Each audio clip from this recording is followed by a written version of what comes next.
right into the fire, but I feel like Jeff can handle it. He's got plenty of stuff. It's plus stuff even at the major league level, so he can navigate lineups with his stuff alone. But no, you know, you have to be able to command it too, and feel like he's ready for this. Well, ready or not, he will make his debut, but I agree with Walt. He's had a very fine season at AAA Albuquerque, and you know, I think every night he would follow the Rockies from afar and wonder when that call would come. The 23-year-old, 6'5", 225 pounds, very athletic with a big arm. He's ready to go against Dexter Fowler, who homered leading off the ball game last night. His first big league pitch is right there for strike one at 93 miles an hour, and that baseball tossed aside to the Rockies' home clubhouse manager, Alan Bossert, who will have it preserved for him.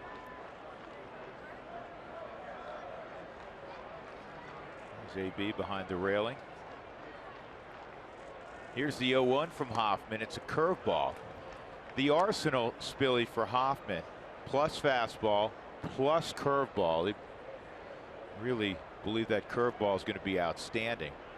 And the makings of a plus changeup. They like his slider also. I was talking to John Weil about his arsenal. John went down and watched him. Longtime member of the Rockies front office. Terrific scout. You saw him in his last outing, 5 innings, no runs, 1 hit in Colorado Springs. This is line to center field, and it's going to drop in front of David Dahl. So a base hit for Dexter Fowler, and that'll bring up Chris Bryant. Let's take a look at the Southwest batting order that Hoffman will be competing against tonight. After Bryant, it'll be Anthony Rizzo. And then Ben Zobrist is in the cleanup spot. He came off the bench last night. He'll bat 4th and play second base. Addison Russell, a 2-run home run last night. Jorge Soler, Miguel Montero doing the catching, batting 7th. Matt Caesar in left field batting 8th. And Mike Montgomery is on the hill. So here's Bryant, and the Rockies now shift 3 to the left side. And the fastball misses there. It's going to be a tough test for Jeff Hoffman tonight. And Drew, you were mentioning some of the stuff of Jeff Hoffman. Well, the Rockies track everything. They use a system called TrackMan, and it does spin rate. Jeff Hoffman is the darling of TrackMan. Highest spin rate with fastball in the organization, highest spin rate in curveball. Lifted to fairly deep right center field. Dahl has it. And Dexter Fowler, who went 2/3 of the way, will retreat to first. At AAA Albuquerque, Hoffman had a ground ball rate of 45%, which means there were a fair number of fly balls. But interestingly, he has allowed just 18 home runs in his minor league career. And he has thrown well over 200 innings in his minor league career. So it's a really low amount. He has 18 home runs allowed in 222 plus innings. I remember watching him throw a bullpen very first day in spring training. He was doing it next to John Gray, and the stuff was there. You could see it. But the thing that separated him for me when I was watching him is the mound presence. He carries himself with a lot of confidence. You like seeing that. He was drafted 9th overall in the first round by the Blue Jays. That was despite the fact that the Jays knew he had just undergone Tommy John surgery. That's how well he was thought of by baseball scouts. Supposed to be a top 3 pick that season.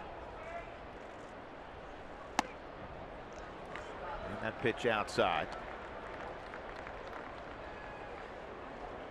Hoffman looks the part. I mentioned he's 6'5". I was talking to Steve Foster earlier this afternoon about the things in particular he likes about Hoffman. He goes, well, where do I begin? He said, number one, said he is really athletic.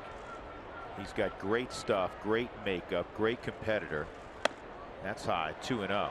And you can see the way he moves that he is an athletic guy. He's not just a pitcher. He's a guy that, you know, if you're choosing up sides to play hoops, looks like you want him on your side.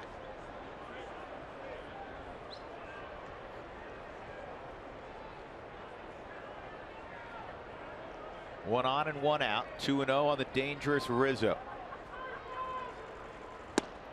And he went to a changeup, and that showed something right there. 2-0. I think on nights like tonight, first major league start, whatever Nick Hunley throws down behind home plate, you shake your head yes and throw it. I'm sure Nick caught him a couple of times where there was bullpens during spring training. So he has a degree of familiarity. 2-1, jam shot, Rayburn, good feed to second on the first, double play. How about that turn? 3-6-1. The kid can breathe again. A very nice start in the opening frame, and he made a good pitch to induce that double play on Rizzo.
Nice play starting that double play. Made a good play last night. Not a ton of experience at first, but you love this pitch to Rizzo, don't you? I love it. I love the fact that Nick Hunley, Anthony Rizzo stands right on top of the plate. And for Jeff Hoffman to go in there and jam a fastball 2-1 right under Rizzo's hands shows me a lot.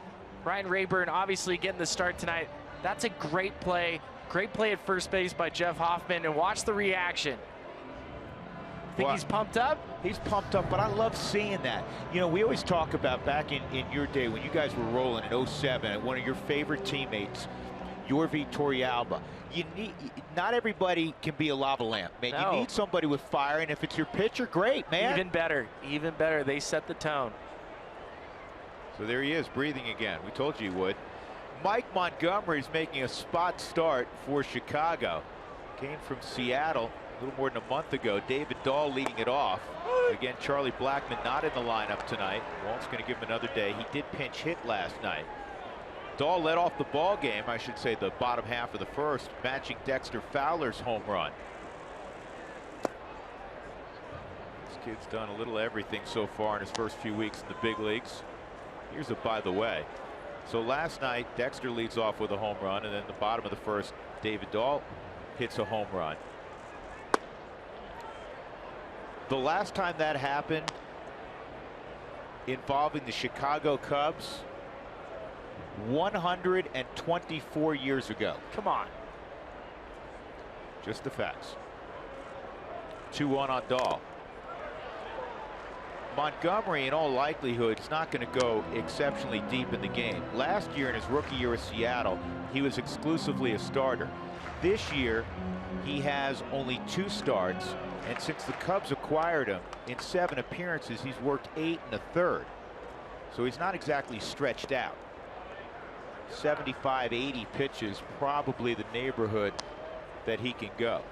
And he's 3-2 right now on Dahl. Good fastball. He'll average, at least coming out of the pen he did, Spilly, he'll average 94, 95. 95 mile-an-hour is where it sits, but more importantly, all his secondary pitches, very difficult to hit.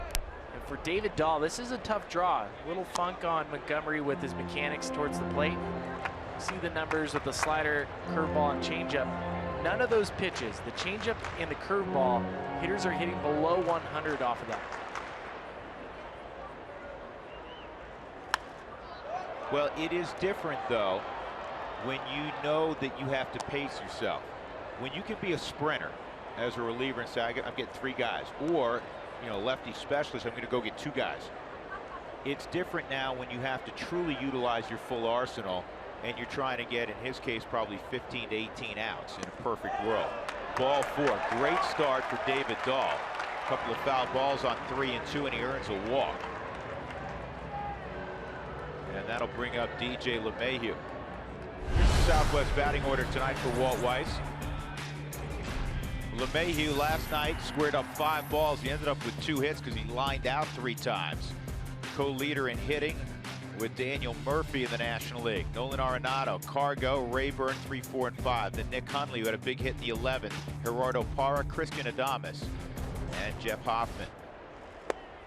That pitch is in there for a strike on DJ.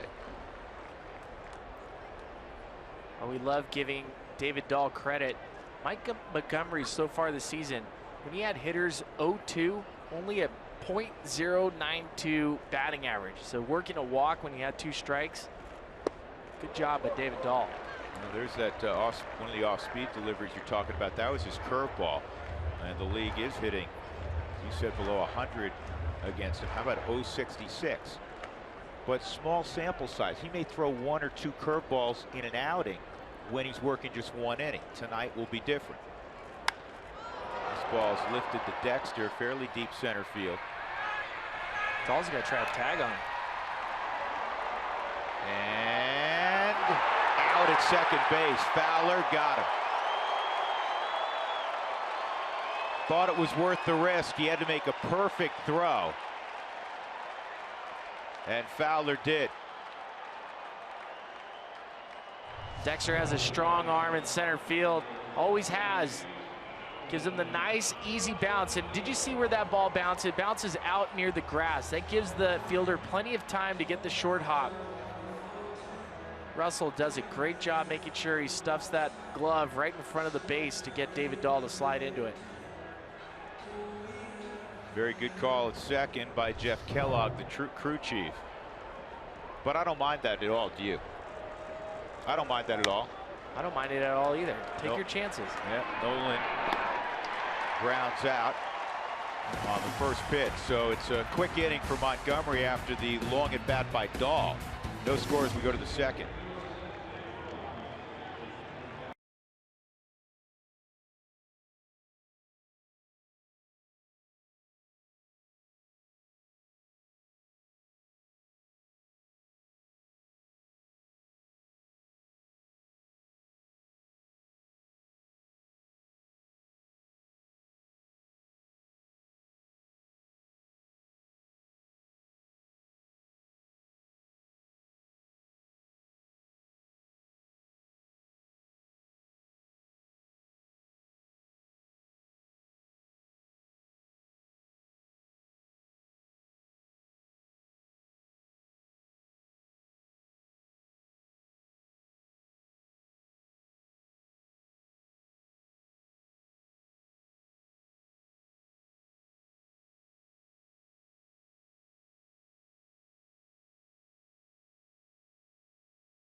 Our greater coverage of baseball is brought to you by T-Mobile. Jeff Hoffman made 22 starts at Albuquerque this year. His last 5, he threw only 20 1/3 innings. You see his pitches per game and his pitches per inning. And I spoke today with the GM of the Rockies, Jeff Bridich, about how, yes, this was a conscious effort to limit his innings. In fact, they had a 6-man rotation at Albuquerque, and he also told me this is a comprehensive plan that they have with their young pitchers, especially a guy like Hoffman coming off of Tommy John surgery. It's mental and it's physical. Wanted to reduce the workload to be ready for when he got here to the big leagues. And because of Tyler Chatwood's injury, a little bit sooner than later, guys, and he's ready. Mark, thank you. And now he's ready to face Ben Zobrist. So this year he's thrown 118 2/3. Last year 104. And I liked how the Rockies did it, limiting his pitch count, if you will, as Mark was describing, down in Albuquerque. And it frees up the reins, if he's going well here, to work a little bit deeper. Now, you're not going to see him throw 110 pitches, folks, but he's not going to be cut off at 75 either, as long as he's effective. 1-1 on Zobrist, and this is lifted to deep right field. He's got a chance to get out in that corner, and Cargo made the catch. Wow. That thing was hit so high, and it was heading toward that little nook, Spilly, that you're familiar with. That nook, and it was hard to tell if Cargo made the play or not off the bat, just based on how high Ben Zobrist hit the baseball. I didn't think it was going out. See Cargo on the Subaru Supermo. You have to be careful with that corner. Hoffman, he loves it. Thank you, Cargo. Said, I've seen you play for a lot of years, and you're really good. Thank you. I like you as my teammate. Addison Russell. Going back to the pitch count, Hoffman's season high was 115 pitches in the minor leagues. That was June the 3rd.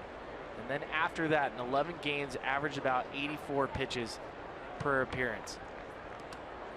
Slider followed up by a curveball. He had some tremendous outings in Albuquerque. May 1st, 7 innings, no runs, 3 hits, no walks, 6 strikeouts. Mentioned his last outing, 5 innings, no runs, 1 hit, 9 strikeouts, 1 walk. And he has Russell out front.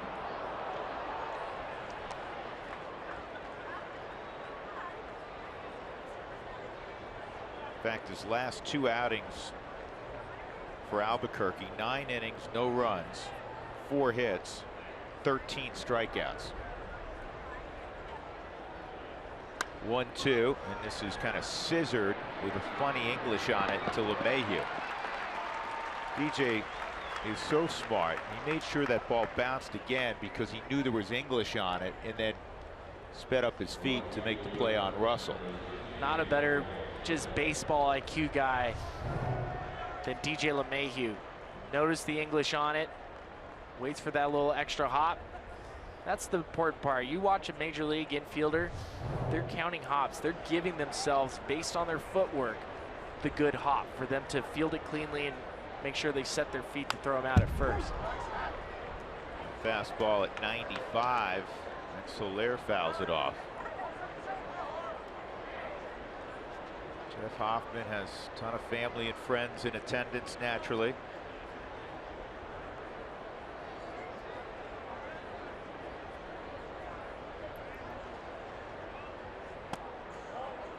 Runs that fastball inside again at 95. 96 is what flashed up on the in-house scoreboard.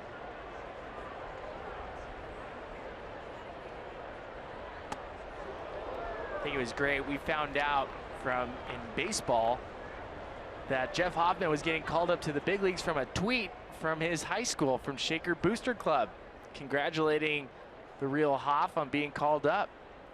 Cubs are about to get no hit tomorrow night. Well, it didn't last too long. 1 batter. Pumps that in the zone, 2-2. He's from upstate New York, Albany area.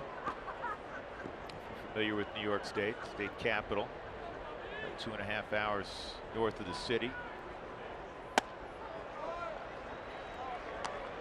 Went to East Carolina. He's a Pirate. Good program at ECU.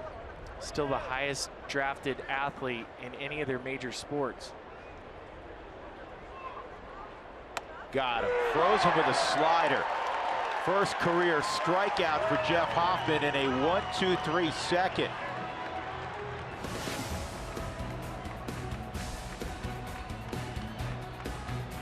No score.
Seven runs or more, as they did last night. Go to participating Colorado Taco Bell locations the next day between 4 and 6 to receive your Rockies taco special with Moss at Taco Bell.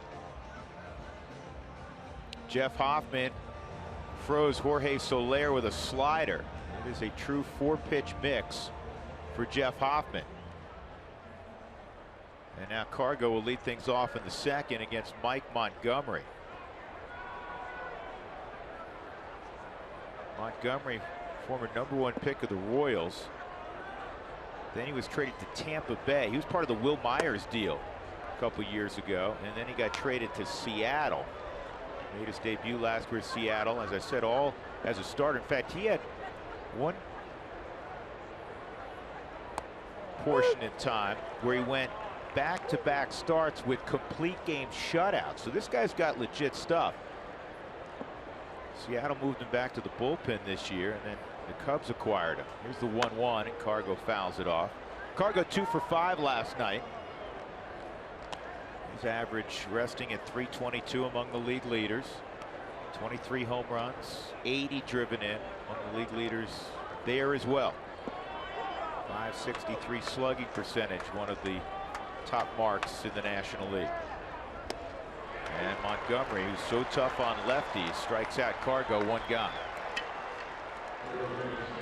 We always like it when we find out stories about players and where they come from. Mike Montgomery went to the same high school as Trevor Bauer, Hart High School in California. They were teammates together.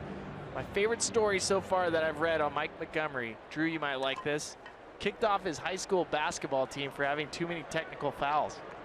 You know what that tells me? He's a gamer. Got a little fire in him. Nothing wrong with that. Ryan Rayburn. He was the star of the 11th inning, doubling off the right center field wall against Aroldis Chapman, driving in Nick Hunley, who had singled. And then when the ball got thrown around, he was awarded home plate. And the Rockies walk-off winners a little before 1 in the morning last night, 7-6 over the Cubs. 2-0. And Rayburn bounces this toward the middle of the diamond. That's good play by Russell. That's big-time play by Addison Russell. 2 outs.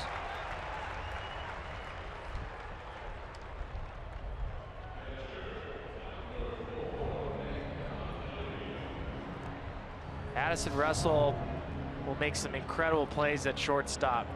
See how he sticks his hand out, reading that in-between hop, which is so difficult for an infielder. You don't have a lot of time to set your feet on that play. Oh, Omar Vizquel in him. And Nick Hunley's in a good place offensively. With one out, he drove that fastball to right field for a knock against Chapman, which set up the Ryan Rayburn at bat.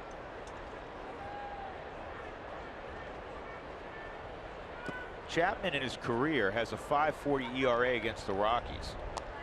And here at Coors Field, not been good.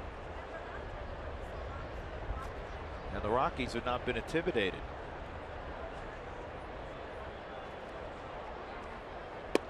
You got the daily double you don't want. You got the blown save and the loss last night. He came into the game, and it's not that his heart wasn't into it, but I don't think his left arm was into it. As we've seen, 97-mile-an-hour fastball for the first at bat against Nick Hunley when it averages 100.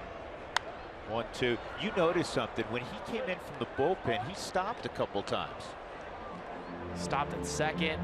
Stopped right before he got to the pitcher's mound.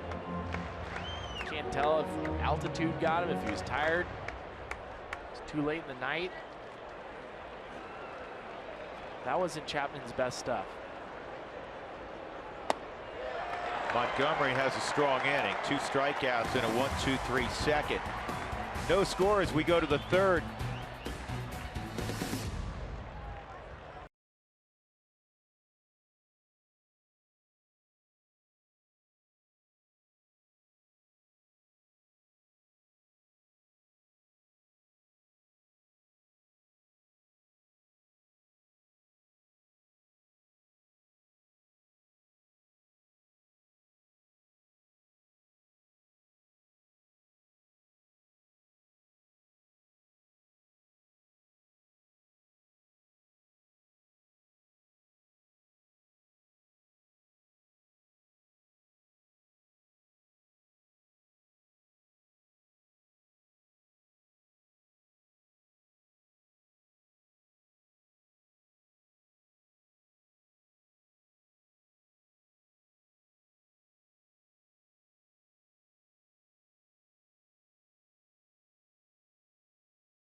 Ball on Root Sports is brought to you by the 2016 Toyota Tundra and your hometown Toyota stores.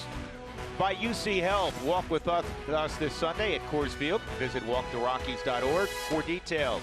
And by Southwest Airlines, transparency, low fares, nothing to hide. You know what? That is Pistol Pete, because it is Wyoming Night. University of Wyoming being honored here at Coors Field.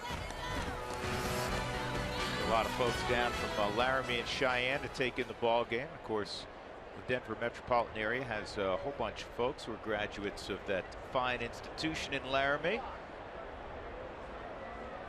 So we've got a lot of fans in the brown and gold. They were honored before the ball game. First pitch fouled off by Miguel Montero, the veteran catcher. I think he's battled some injuries this year. The average not where you're accustomed to seeing it. It's 186 for Montero, making his 52nd start this year. And he fouls that back. Hoffman's ahead 0-2. David Ross, who has had to step up and start probably more games than he envisioned at the start of the year, the veteran backstop. 40 starts this year. You know what the Cubs record is when he's behind the plate? David Ross is behind the plate. Well, it's typically for John Lester and Arrieta, right? Gives you a pretty good chance of winning, right? Yeah. 31-9. 0-2 is high. 31-9. I needed to be a catcher, a personal caddy for a really good pitcher. It's a two-way relationship. You understand they have to want you back there. Yeah. But if I did have somebody, that would have been sweet. Be like Kershaw's caddy. Yeah. A.J. Ellis has the best job in baseball. Get to hang around for a while, don't you? 2-2 on Montero, leading off the third. That looked like the changeup. Being a caddy for a knuckleball pitcher is where it's at, because a knuckleball pitcher can throw forever. Tim Wakefield. I remember Josh Bard was with Boston, caught Wakefield. Here's the 2-2. Foul tip, held on to by Hunley. 95-mile-an-hour fastball, back-to-back strikeouts by Hoffman. Wakefield was caught by Bard for a couple of years. Boston elected not to go with Bard the next year. He was, I don't remember if it was San Diego. It was Doug Mirabelli ended up. And it was awful. It didn't work. I mean, it was go to the backstop, pick it up. It was kind of like Euchre used to say, you know, when it stops rolling, I'll pick it up, throw it back to the pitcher. They had to work a deal and get him back in Boston, talking about Josh Bard, just to catch Wakefield. Now they have another guy in Stephen Wright. Wright's hurt right now, but when the Rockies were at Fenway, 1-1 on Caesar. When the Rockies were at Fenway, I'm trying to remember who was catching that night for Boston. I felt bad for him. I mean, it was Ryan Hannigan. Was it Hannigan? He was making a left turn or a right turn every other pitch to go and fetch the baseball. Good pitch, right on the corner, 1-2. You love seeing the location on the Subaru strike zone. Bottom third, right on the corner.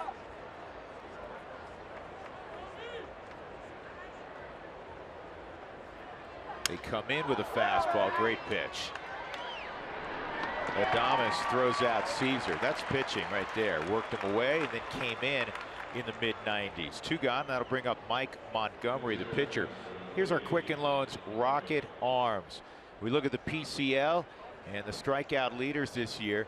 Drell Cotton is very well thought of. He's pitching for Nashville. 140 strikeouts. And then Jeff Hoffman, second in the league. Hoffman was leading for quite a while. They backed off his innings, as we talked about with Mark earlier. Montgomery takes a strike down the middle. So far, it's still early.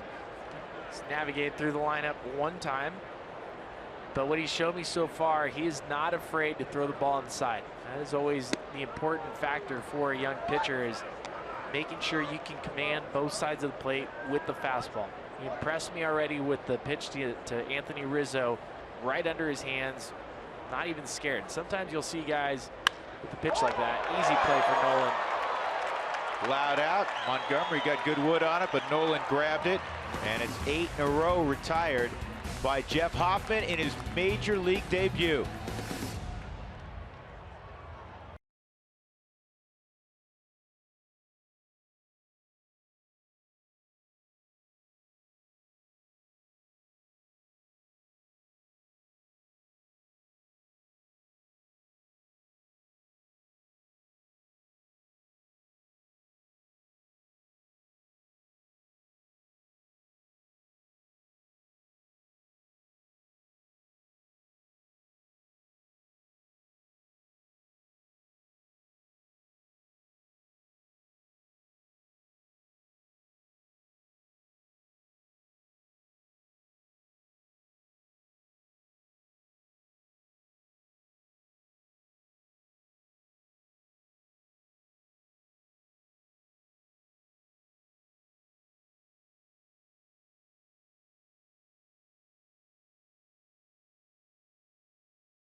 third. Oh, look at that. Jeff Houston being inducted last year into the Wyoming Hall of Fame.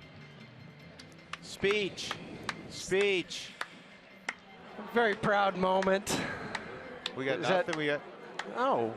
How long do I have to clap for? Just keep How long clapping. did you- The next how long- half inning. How long did All you, right, next how long half did inning. you speak for? I'm gonna up be there? here for a while. Oh, no, I mean, the Was it Simpson short- brothers, they asked you questions you got to answer. Oh, was Yeah. this a speech? No, you guys didn't get the memo, brown tie today for Cowboy? No. No. Did- But I would have. Brown doesn't for suit you. me. Okay. I would have honored you. This is great. We've had CU, CSU, Right. we've had Air Force, and now we're having Wyoming. I know. On a busy night at the ballpark, because last night over 44,000. Tonight there'll be at least that. Well, and then to watch Jeff Hoffman in his debut. I mean, so far so good.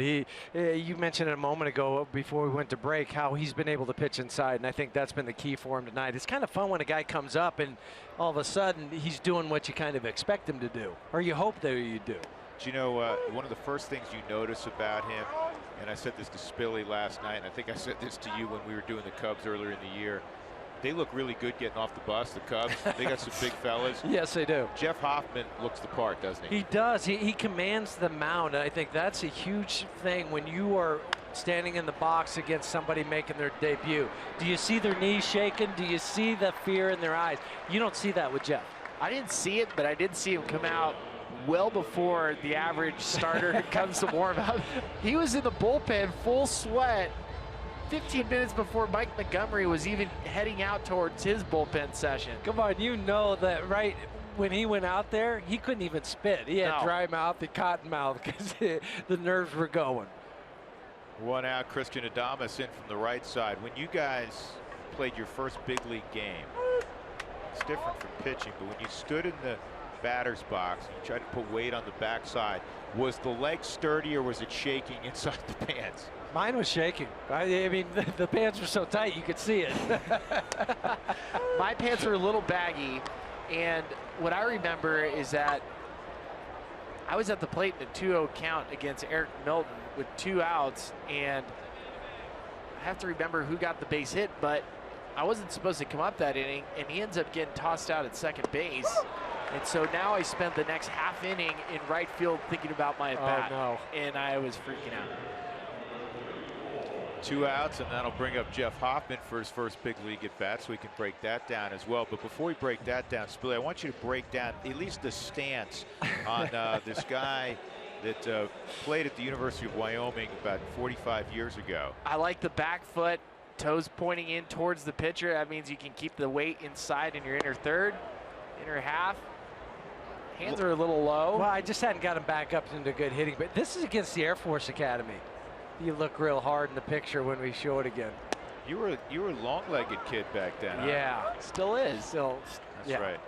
Yeah, that's it. That's in beautiful Laramie. Which means that it was 20. You can't tell, you know folks, what, but it's 23 degrees. It was that like day. it was last night. Yeah, I am so thankful for today. It's already 21 degrees warmer than it was at first pitch last night. 74 degrees first pitch last night, 53, and the next time we looked at the thermometer it was 48. And no wind. 2-2 on Hoffman. How was the post-game show at 1? Oh, it was cold, very cold. Poor Jenny had to stay out there for 4 or 5 hours. We need to get a you know what? She had a snuggie. I'm not gonna say anything about the heater up here next time and make fun of them because it was cold out there. It was really cold. We'll come back more with the Wyoming grad, Jeff Houston. Hall of Famer. That's not That's me. the Cowboy.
Here's a look at this week's CenturyLink High-Speed Challenge poll question. Who's the only Rockies player to hit 2 inside the park home runs in the same season? A. Ellis Burks, B.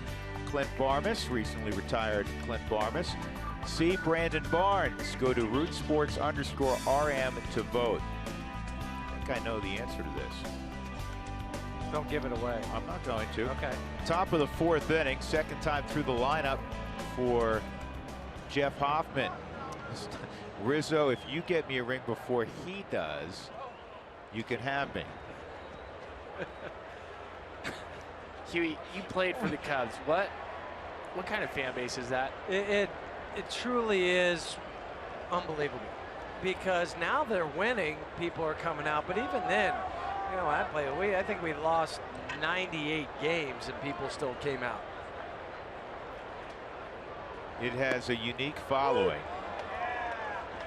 It's one of my favorite places to go in baseball. Chicago, first of all, is a world-class city, but just being in Wrigleyville and the atmosphere and the smell of stale beer from the night before. The year before. Yeah, or 100 years before. Now just fix up the visitors clubhouse and it's all good. I'll believe it when I see it. They made the home clubhouse a futuristic place. 1-1 on Fowler. And Dex has another base hit. He has the only 2 hits of the ball game. Dex trying to stretch it. Nope, shuts it down. Cargo's aware of his former teammate with those long strides. We saw him so many times turn singles into doubles. So Jeff Hoffman now will get ready for Chris Bryant. I thought he had a nice sequence against Chris Bryant in the first also. And how does a pitcher react when he's facing guys that he's heard about? You know that the Cubs have the best record in baseball, and it's Chris Bryant. I mean, how's he going to throw to him? And I think the sequence to him was good. I think the sequence to Anthony Rizzo was really good. So far, we've seen the changeup being his better secondary pitch that he's been able to locate and command. We always like seeing a wrinkle the second time through the lineup. Now maybe you establish that slider.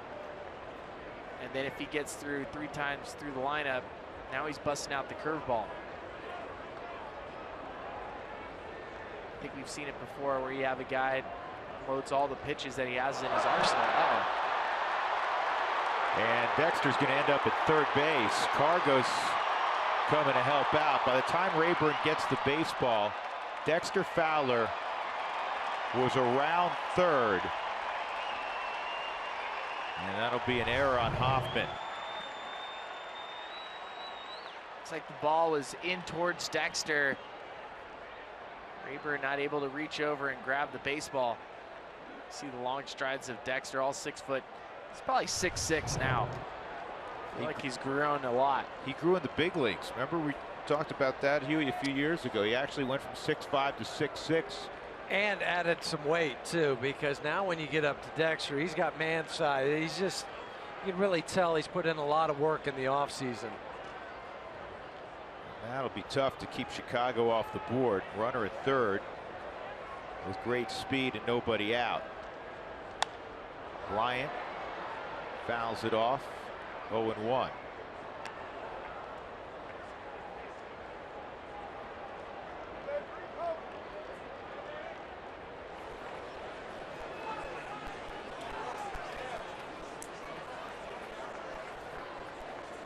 Neither team hit before the ball game.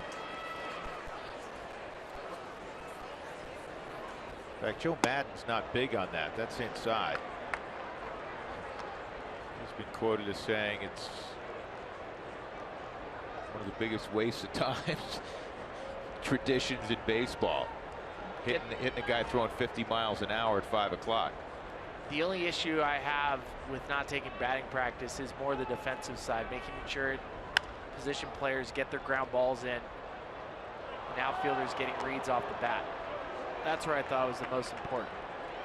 Now, when you work, Spilly and Huey, in the cage versus on the field, there are times you want to see where the ball's traveling as opposed to, okay, it felt like I hit it sharply, but it's hitting the net. Right, or you think you have some backspin on the baseball, and then it dies out there. You're like, okay, maybe I didn't quite have the backspin, I thought. And those are the misreads you'll get in a cage where you won't get it on the real field. 1-2 on Bryant. Well, that was a good hook right there. It's a lot to cover, fellas. I mean, mid-70s with his curveball, slider around 82. Changeup is only about -6 to 8, but his fastball we've seen 95, 96. It's a good mix of pitches, and I think when we're watching him, being able to catch and use a secondary pitch in hitters' counts to steal a strike, we've seen that so far several times.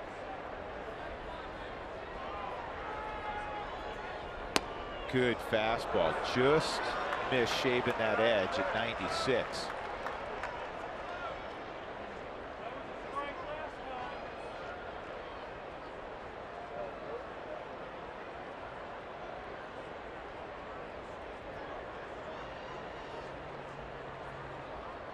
Bryant, a pull hitter, 3 on the left side. 2-2, and it's fought off and foul. Spilly, earlier you were talking about spin rate. The average spin rate on the average fastball in baseball is 2,260 rotations per minute, and he is well above that. You look at those numbers, and this was courtesy of our friend Mike Petriello with MLB.com and the StatCast, and this number came from the Futures game in San Diego, where they were able to measure him with the StatCast. And basically, the higher the spin rate, the more it fights against gravity. And the argument is, with the high spin rate pitcher, a fastball above the belt will stay above the belt. You look at low spin rates, that's typically your sinker ball pitchers. So if you're looking at it for just trying to get it in your mind, 2,200 spins is league average. So anytime you're above that, it means the ball's going to stay. It feels like it's an exploding fastball.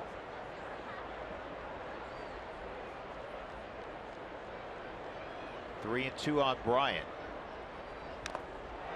He went changeup 3-2. You tell he has confidence in his changeup tonight. Well, to go to that pitch on 3-2 in this situation. In his last outing in Albuquerque, actually Colorado Springs for Albuquerque, he threw only 2 changeups in the 5 dominant innings. But sometimes you hear guys have got 4 pitches, but you never see one of the pitches. He's thrown his whole arsenal tonight. Or you'll come into a game, he has a 4-pitch mix, but only 2 of them are working.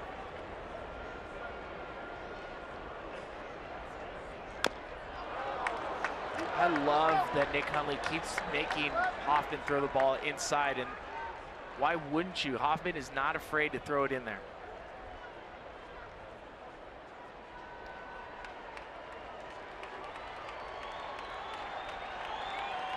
Fourth inning, no score. The only 2 hits of the game owned by Dexter Fowler. Hoffman, the first time through the lineup after giving up a hit to Dexter, retired the next 8. He struck out a pair. Fowler's on third after an error on Hoffman, trying to pick him off. Throw got by Rayburn.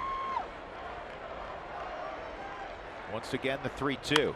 And it's punched through the vacant spot on the right side for a base hit and an RBI for Bryant, his 80th of the year. It's 1-0 Chicago. Missed his location with that fastball. Nick had a couple shake-offs, wanted to come inside, and then just watch on the Subaru Supermo how Nick reaches back to his right leg, and then just a punch through where the second baseman would be, and an RBI single for Chris Bryant. There's a part of me that doesn't mind that, in that he got a hit as opposed to a walk, and now it's first and third. There's nobody out. Here's Rizzo. He induced a 3-6-1 double play when he jammed Rizzo his first time. Misses with the curveball. It's 1-0. This is the first time, naturally, in his big league career, dealing with a little bit of adversity. We'll see how he does with it. Run in, nobody out.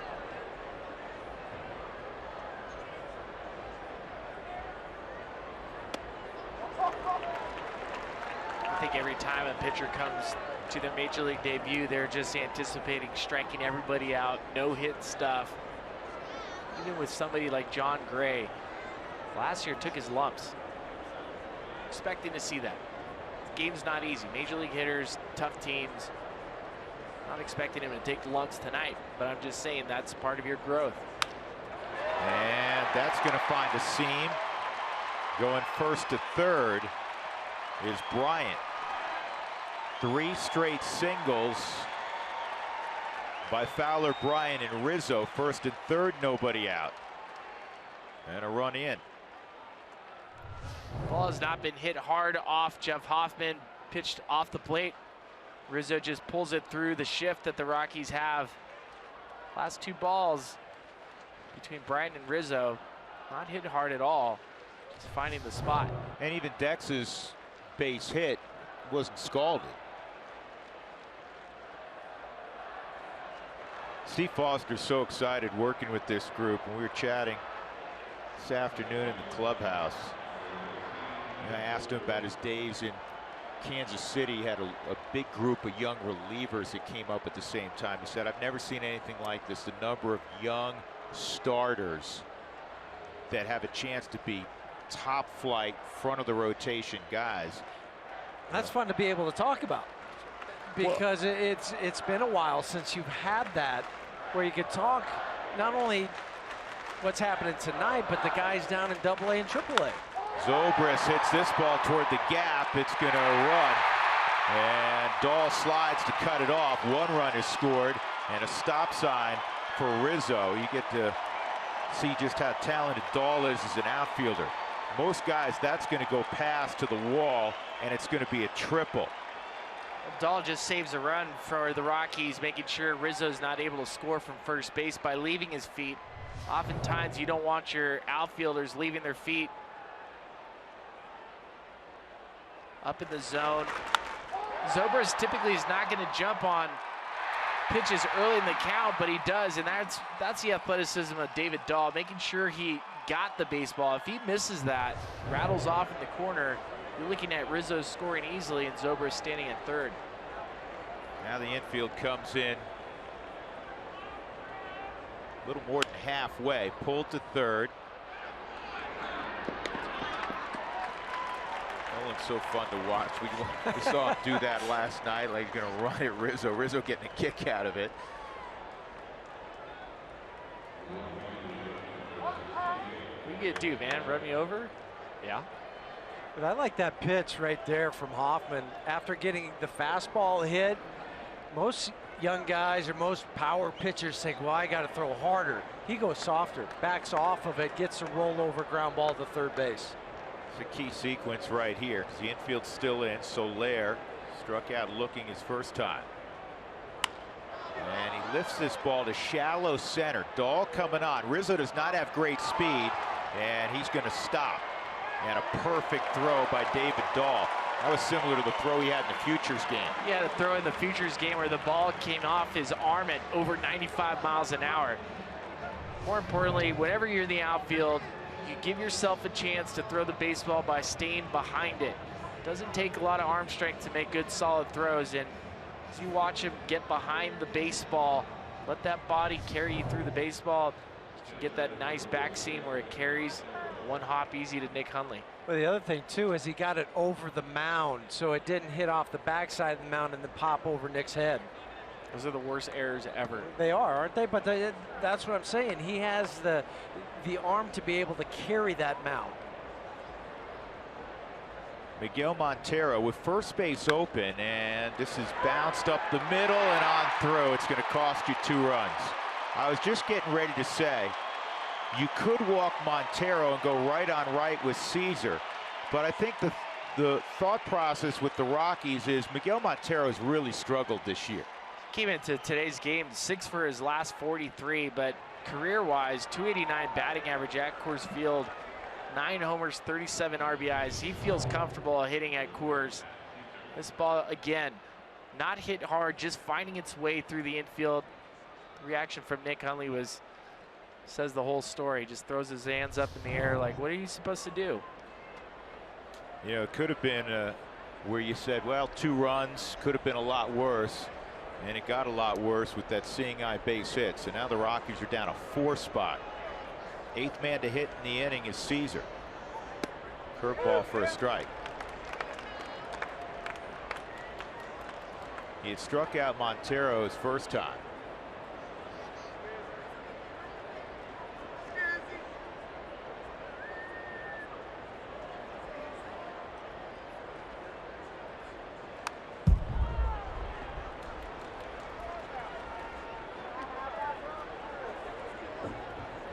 Four runs, 6 hits.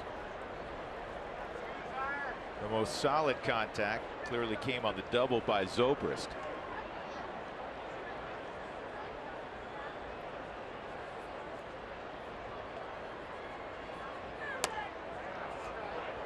About half the team is running off the field with that last pitch. Right on the bottom of the Subaru strike zone. Ryan Blakeney, young umpire behind the plate.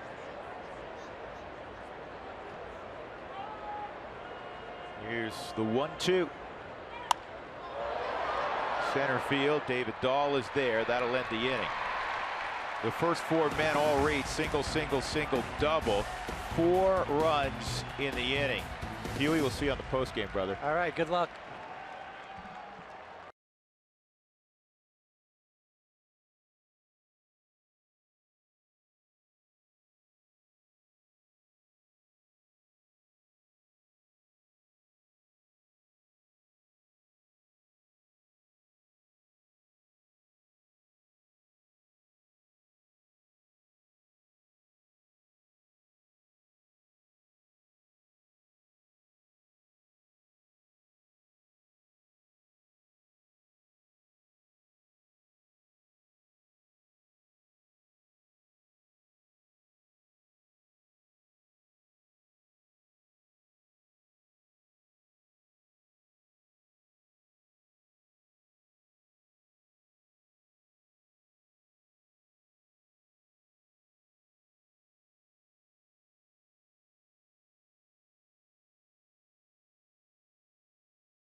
Tonight and every night, send us your thoughts, photos, questions, anything else you'd like to send us. Use Twitter or Instagram, include the hashtag Twitter Talk, and you're good to go. So the Rockies have some work to do. All of a sudden down 4-0. And the Rockies have not produced a hit against Mike Montgomery. Jeff Hoffman contemplates what he liked about that inning and some things I'm sure he did not like. We were just talking during the commercial break. There was only really one ball that was squared up. That was Zobrist's ball, and you know, some baseballs found holes. David Dahl's second look at Montgomery. He only got to reach for the Rockies. He walked, and this is a line drive that's caught by Russell, 1 out.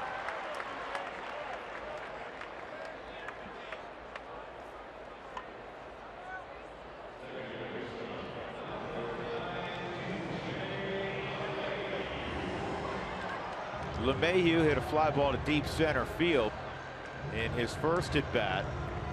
Dexter made the catch. Dahl tried to tag, which you could do at Coors Field because it's so cavernous, and Dexter threw it from about the edge of the track on one hop to Addison Russell, who applied the tag, and they just did get Dahl for a double play.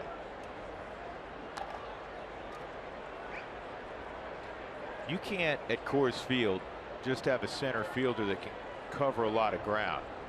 You'd like a center fielder like Dexter, like yourself, Spilly, like Charlie Blackmon, who has a plus throwing arm. It's interesting you see that because you look at some of the former players, a guy like Juan Pierre. Juan Pierre tough time throwing the baseball, but was also a guy that was averaging about 200 hits a season. So you have to look at it. What is the offensive benefit for having a player like a Juan Pierre versus having a different player with a stronger arm? You have to have the give and take. And from the defensive standpoint, you look at the Cubs dugout, and there's a guy, Jason Hayward, here's above average right fielder, and they look at the offensive numbers and they go, we can live without these great offensive numbers for a plus defender. I look at it, if I have a happy medium, obviously top of the lineup type guy, somebody like Charlie Blackmon, those guys don't fall out of trees. Someone that can play great defense and be a leadoff type hitter, that was the best of both worlds. 3-2. And that's the prototype for playing at Coors Field. Juan Pierre, by the way, will be joining us in the next couple of weeks on our Tuesday Twitter takeover.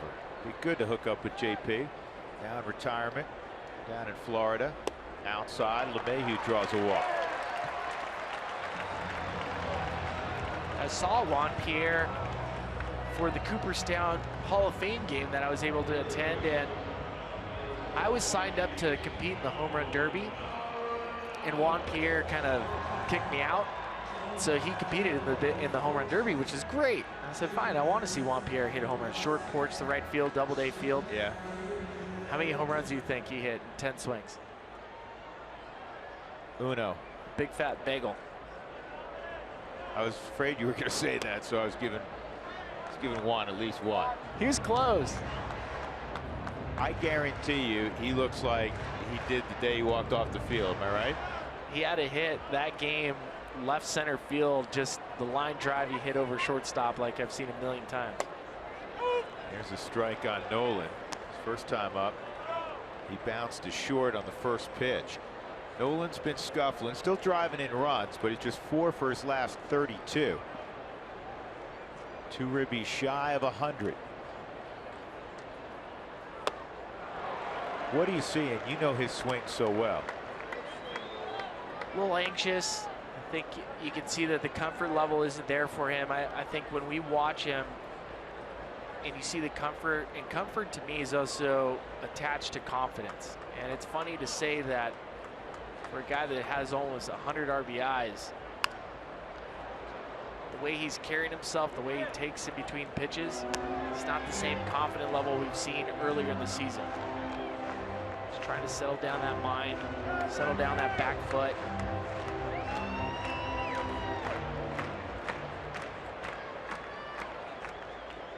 He'll get locked in again. He always does.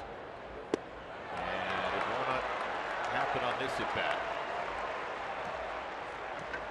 2 gone, Cargo coming up. Get on-demand access to the best rooftop bar in Denver with the Rockies Rooftop Fan Pass. You choose the games and can redeem them from your phone. Rooftop is packed tonight. Everywhere's packed. Huge crowd at Coors Field. Now that it's filled out, this has got to be a sellout. Cargo struck out his first time. 5 punch outs for Montgomery. And it's a low pitch count. It's 47 pitches for a guy that probably can't go much beyond 75. Making a spot start. That's how healthy the Cubs have been from a rotation standpoint till recently, because Lackey's on the DL now. That's why he's starting. It's just the 9th starting pitcher they've used.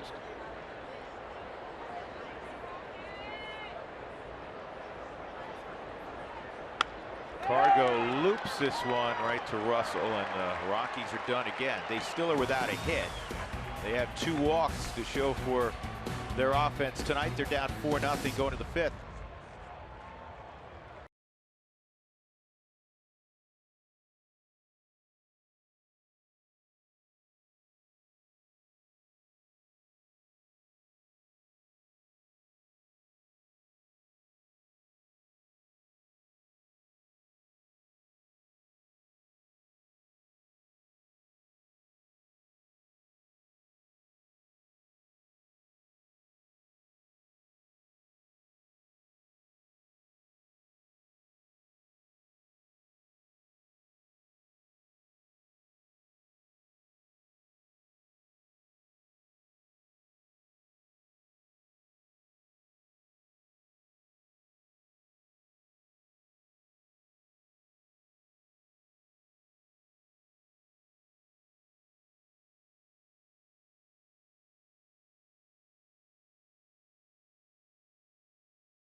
Baseball on Root Sports is brought to you by Subaru. Love, it's what makes a Subaru a Subaru.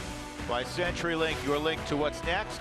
And by Wells Fargo. Wells Fargo customers get your 2-for-1 club level tickets by visiting wellsfargo.com/Rockies. With Ryan Spilborgs and Mark Stout, I'm Drew Goodman. Beautiful Coors Field across the way at the Casey. They're watching the ball game and themselves. 4-0 Cubs. Mike Montgomery's been outstanding. He's overshadowed the debut of Jeff Hoffman. 4 no-hit innings, and Hoffman's first pitch misses ball 1. Hoffman was cruising along until the 4th. Gave up a base hit to Fowler, and then a couple of seeing-eye base hits from Bryant and Rizzo, and then a booming double by Zobrist. Ball 1 strike. See how he bounces back here in the 5th. Hoffman had a 10-pitch first inning, but he's now 60 pitches through the 4th, and this will be an important inning for him. It's nice that you have the pitcher leading off the inning. Still a low pitch count because the major league average is better than 17 pitches per inning. His average just 15 pitches per inning, even with that lengthy 4th. And that misses. It's 3-1 on Montgomery, who had a line drive right at Nolan Arenado his first time up.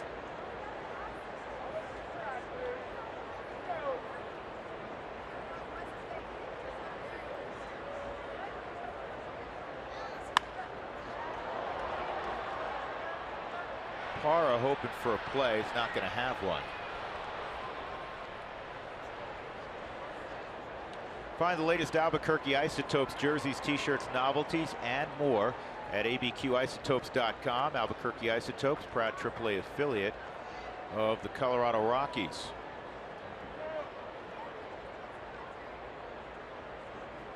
And a tweet from the Isotopes. John Traub, their general manager, congratulating. Got caught in between. Montgomery's going to end up at second as Ryan Rayburn's inexperience at first base played out right there. Didn't know whether to stay back or come and get it, and he made a late move to come and get the short hop, and it's an error on Rayburn. Always a tough play for a guy that hasn't played a lot of first base. Get the ball hit off the end of the bat, pulled towards you, a little top spin.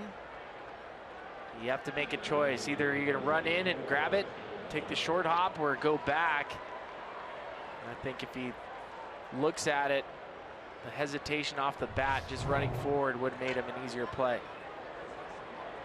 So here's Fowler, 2 for 2, 2 singles. Dex watches that pitch go low. You know, the home run last night by David Dahl leading off. First guy to hit a leadoff home run in the Rockies uniform. Not named Charlie Blackmon since Dexter Fowler in June of 2013. That's Dex's final year in a Rockies uniform, traded in the offseason to Houston for Jordan Lyles and Brandon Barnes.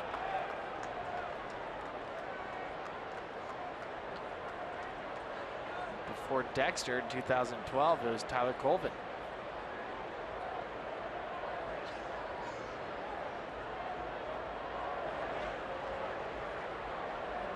Another former Cub.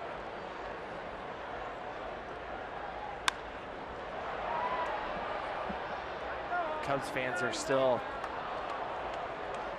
talking about that deal that sent Ian Stewart, Casey Weathers to the Cubs for Tyler Colvin and Super DJ LeMahieu.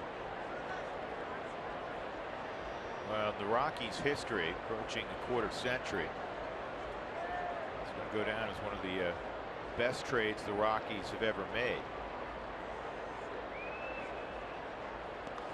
And Nick knocks it down enough that a lot of guys probably would have moved up, but not your pitcher.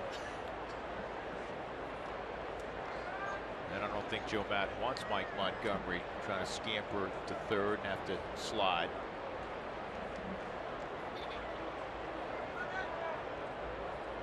Chris Bosio just moved out of the picture, the pitching coach for Chicago. 2-2 on Fowler.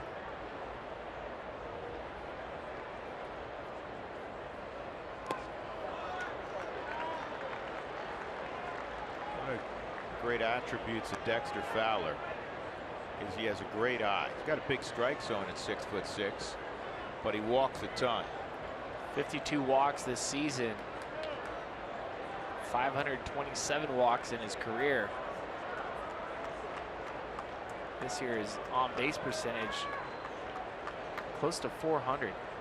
That's superb. And he walks there. First and second, nobody out. That's the first walk issued by Hoffman.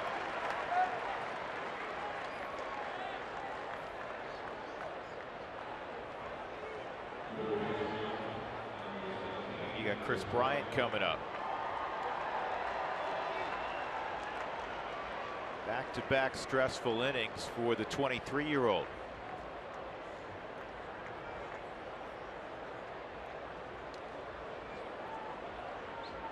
Bryant, a pull hitter by reputation.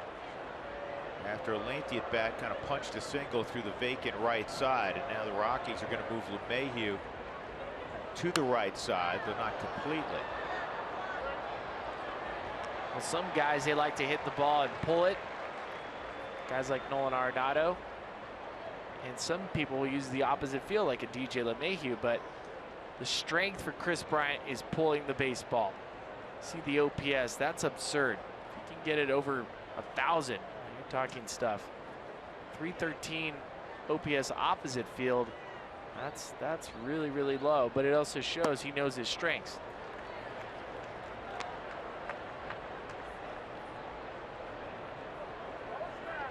Used to be thought of when more guys, Billy, 30 years ago or so had closed stances, and Bryant has somewhat of a closed stance, that they would go the other way. Not the case with Bryant, and you don't see many guys closed anymore. 2-1. See a lot of guys with open stance, or at least a tick open. You're looking at it, and the closed stance can allow you to pull your hands inside. Also keeps that front shoulder in, which is really important when you're trying to drive through the baseball. You don't want to pull that front shoulder in too quick. 3-1. Out of Chris Bryant's 30 home runs this season, none of it been opposite field. 0. Last year had 5. He's tied for the league lead with Nolan at 30. 2 on, nobody out. Hoffman splendid the first 3, gave up 4 last frame. 2 on, nobody out, 3-1. And this ball's tatered to center field, and it's going to get on out. Dead center field. That was hit a mile. And now it is 7-0. Chris Bryant's 31st. And he's got 82 RBIs. Well, he got himself in a fastball count. 3-1. He didn't miss that one. No, did not miss it at all. And Chris Bryant worked so hard over this offseason, making sure he could get rid of the uppercut that he had like last year. 30% strikeout rate last year. It's dropped down significantly. 3-1, hunting fastball. This ball's hit a long way to center field.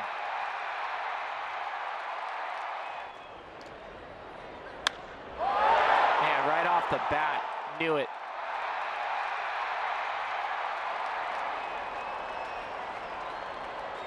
They say that thing traveled an estimated 469 feet.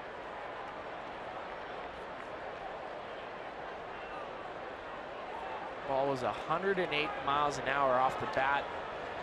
Walt's going to come out and get Jeff Hoffman. He's going to the lefty and Chris Russen.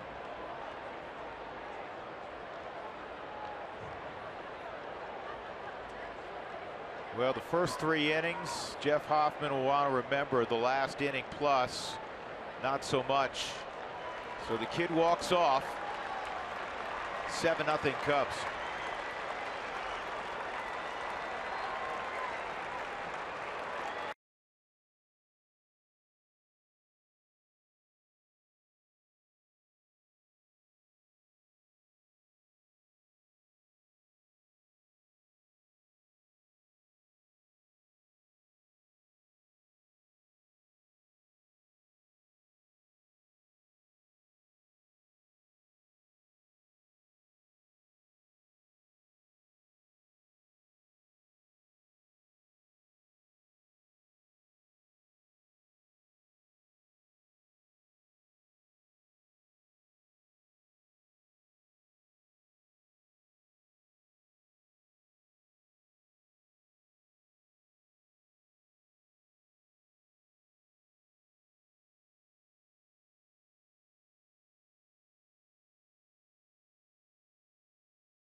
Here's our first bet game recap. It's all Chicago as we are in the 5th inning.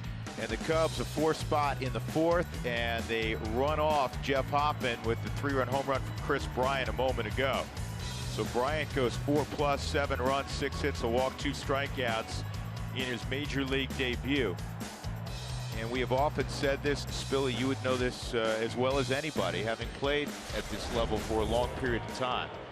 There are lessons that can only be learned and only rectified at this level. And that's the beautiful thing about baseball, is that this game, if it hasn't humbled you yet, it's going to humble you. And for Hoffman, you look at the first 3 innings, fantastic. A couple mislocations, a couple of the 4th inning when you look at him trying to grind through that inning. Not a lot of balls hit hard. When you look at the top of the 5th, the walk to Dexter, not able to put him away. Even though you have an error, you can live with that. And then falling behind an account to a very good hitter, Chris Bryant. There's lessons there. So Chris Russen will be asked to work long haul relief, his specialty. 1 ball, 1 strike on Rizzo, 1 for 2, singled and scored in the 4th.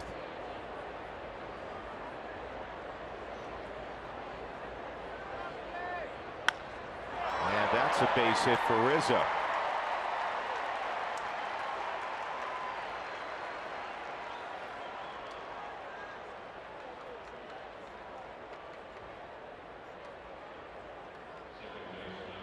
Does a good job of keeping those hands inside the baseball. 3 straight 25+ home run seasons for Rizzo. Now Ben Zobrist. Swiss Army knife defensively. And this ball to Adames. And DJ turned it over. Good turn at second base.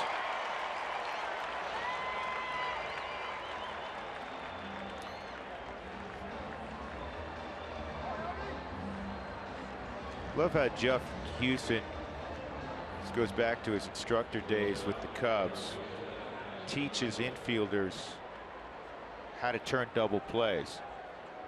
You know, especially for young players, there's a lot of anxiety. Runner on first, all of a sudden the ball's hit right at you. You think, oh, I got to turn a double play. And turn it fast. And turn it fast, right? Your job, he always says, and it's beautiful. I've taken this and passed it on. Your job is to turn one. If you're the shortstop there, Adames, field it cleanly, part 1. Part 2, make a good feed to my second baseman. And now it's on your second baseman, in this case DJ, back of the bag. Clear yourself, make a good throw to first. So you're only turning 1. Just turn 1. That's it. Thought it's a brilliant, simple way. Take some of the anxiety away, right? Well, you're trying to make this game simple in every facet of the game, whether you're hitting, whether you're playing defense, whether you're pitching.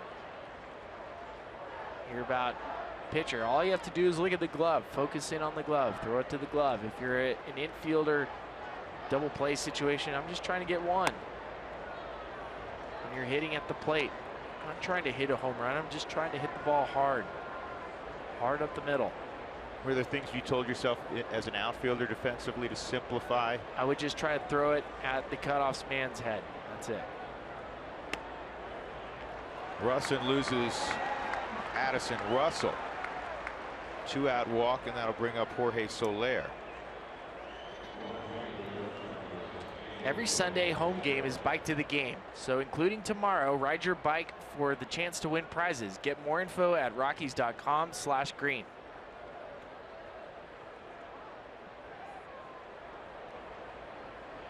Strikeout and a fly ball to center field for Soler. 0 for his last 10 at the plate. Way inside. Cubs are winners of 18 of their last 22.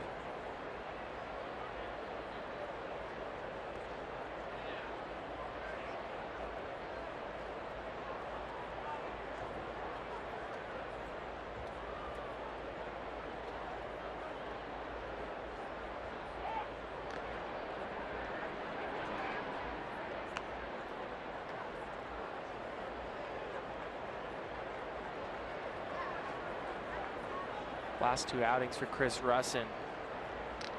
Had to pick up 3 innings in both of them. And a player like Chris Russen, they go unheralded. Usually they're considered saviors to the bullpen. They save the team. They save Walt. When you look at a game like tonight, granted 7-0, 5th inning, but being able to keep Russen in the game long enough to get through the game sets you up for tomorrow as well. Yeah, and it continues on and has an impact beginning of next week when the Rockies play in Milwaukee Monday. Keeps that bullpen from getting overburdened. May not be the sexiest spot from a fan's perspective, but a ton of respect and admiration in that clubhouse from his 24 teammates. Last year as Christian Bergman, he earned the respect from his teammates. Obviously today, optioned down to AAA to make room for Jeff Hoffman's start tonight. But another guy that's going to bounce up and down, save the team. Really gives Walt an opportunity to patch a game plan together to potentially win a series. That's what you're looking for.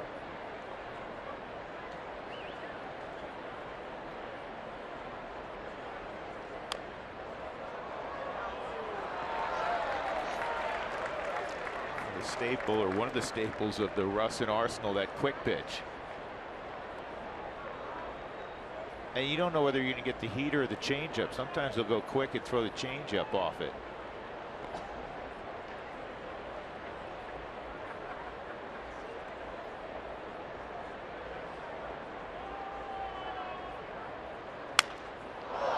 Broken bat, foul ball.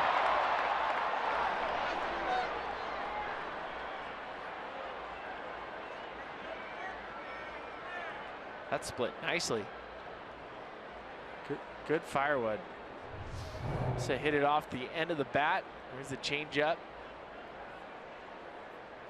Right off the end of the bat. So the explosion of the bat flying all over the place.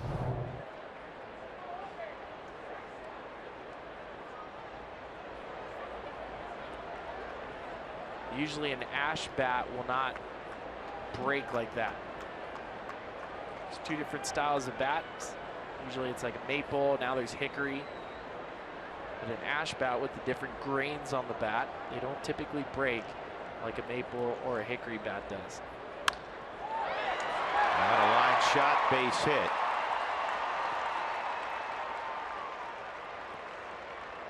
So Soler with a single, Russell to second, and that'll bring up Montero, who had a 2-run base hit in the 4th. Rockies down 7-0. The Cubs with 9 hits. The Rockies do not have a hit.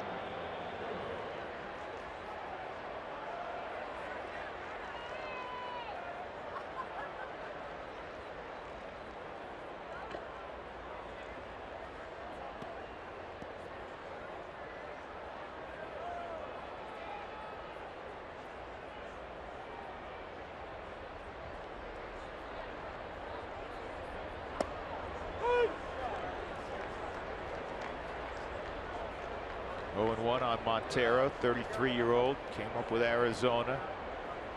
Good friends with Carlos Gonzalez and Gerardo Parra. All 3 hail from Venezuela.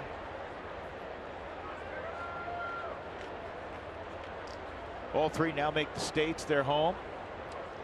Miggy's still down in Scottsdale, and of course Parra and Cargo live in Florida.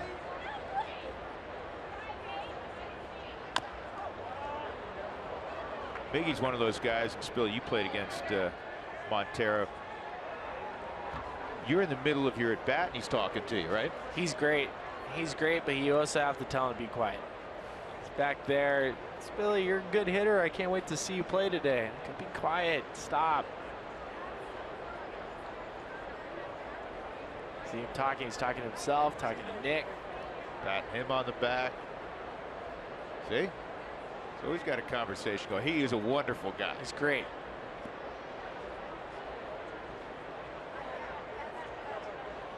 He's a beat writer's dream.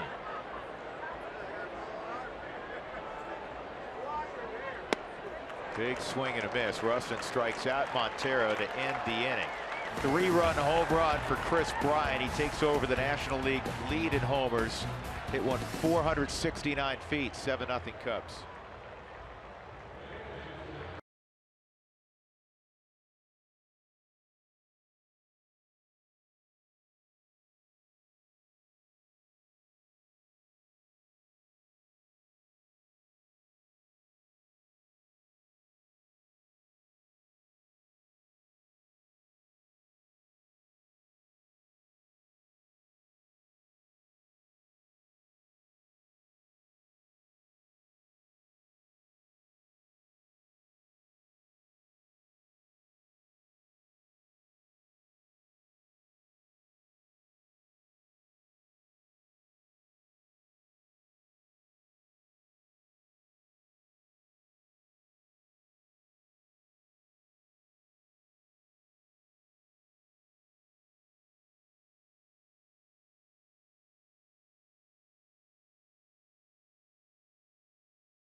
Let's get you our Kubota pitching performance. It's the Major League debut of Jeff Hoffman. He goes 4+ and allows the 7 runs, 6 of them earned. A couple of strikeouts, Soler and Montero back-to-back. But what a night for Jeff Hoffman as he makes his big league debut. Traded last year, of course, from the Jays to the Rockies in the Tulowitzki trade. This is his younger brother, Tyler.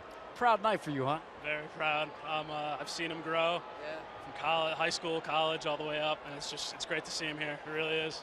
I am in the middle of, I think, an entire Hoffman section. Is that what it is? 20 plus, it looks like, really. Who's here? Just give us some family, some names. We got Jeff, the dad. We got, the 2 grandparents, Nod and Pa. We got Mariana, Ariana. We got the girlfriend, Marissa. We got the whole family here. We got the other grandparents. It's the entire section. Yeah, absolutely. So you guys are, majority of you are from around Albany, New York? Yes, all of us are. Marissa lives here in Colorado, though. She's the only one that's skipping out on us, but it's all right. So tell me about when everybody got the word that Jeff was going to be coming up to the bigs. I was on my way home from Chipotle, and I got a FaceTime call from Jeff, and I kind of figured, okay. She said, I'm going to the big leagues, and I said it's going to be a scramble to get there because it throws Saturday. It was Thursday night, and I was like, we got to get out there quick, So everybody booked the flights, got on Expedia, and we're out here.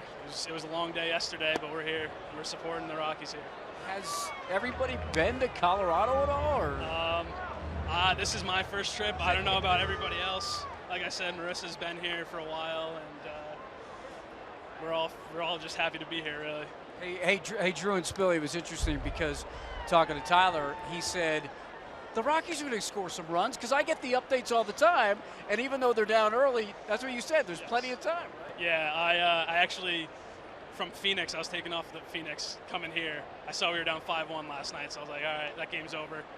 I was like, maybe not. I land here. I get the update. It was 5-5, bottom 10. I was like, here we go. And then I see Kansas City get the win yesterday, so that was great to see. Hey, I appreciate your time. There'll be plenty of more starts for Jeff. And I'll tell you guys, it was neat. When Jeff came off, everybody stood up. It's something special to see. He's going to be something special. He's a workhorse. He's going to work hard, and I'm excited to get that next start. How many times have you played catch with him? Every time he's home, I gotta squat down and catch him with my first base glove. It hurts my hand a little bit, but I wear it, Hey, hold on a second. Hold on they got a a question. second. What's that, Drew? He got a nice signing bonus when he was a first-round pick for Toronto. Tell him to buy his brother a catcher's glove. So they want Jeff to buy you a catcher's glove if you're going to have to get down. He did buy me a catcher's glove, but it's like broken already. The thumb's all messed up. It's uncomfortable and it hurts my hands. I'm more comfortable with my first base glove. Do you play first base? Yeah, I play first base. Right. It's more broken in, bigger pocket too. You know, I'm just trying to get in that pocket. I catch it off the thumb sometimes. It hurts. When did he know that Jeff had a chance to make it to the majors? Hey, when did you know that Jeff had a chance to make it to this level? In high school, he was touching 90s, and I mean, he wasn't recruited hard, but I knew he was something serious. Like I said, he's a workhorse. He always has been. He always works hard. And then once he hit the Cape Cod League his freshman year, he really took off. He looked amazing there. And from there, really, it was just a matter of time. Hey Mark, one more, because by the way, his brother's a great spokesman. Yeah, everybody's loving you. This ball's crushed. Hold on a sec. Nick Hunley just broke up the no-no and the shutout. Hundo goes deep.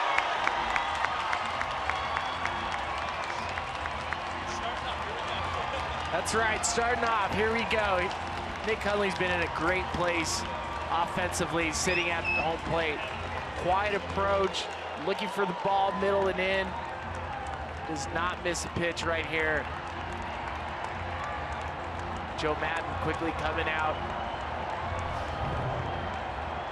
A fastball in, trying to get inside, and Nick Hunley drops the barrel on it, splat.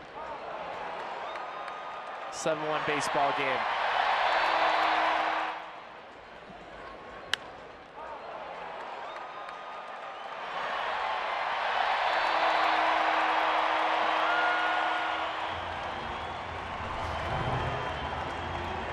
Well, Joe Madden said, Mike Montgomery, listen, you gave up a hit, you're done. Get out of here. Now, Montgomery did a great job, clearly. 7-1 as the Rockies are on the board with 1 out in the 5th inning.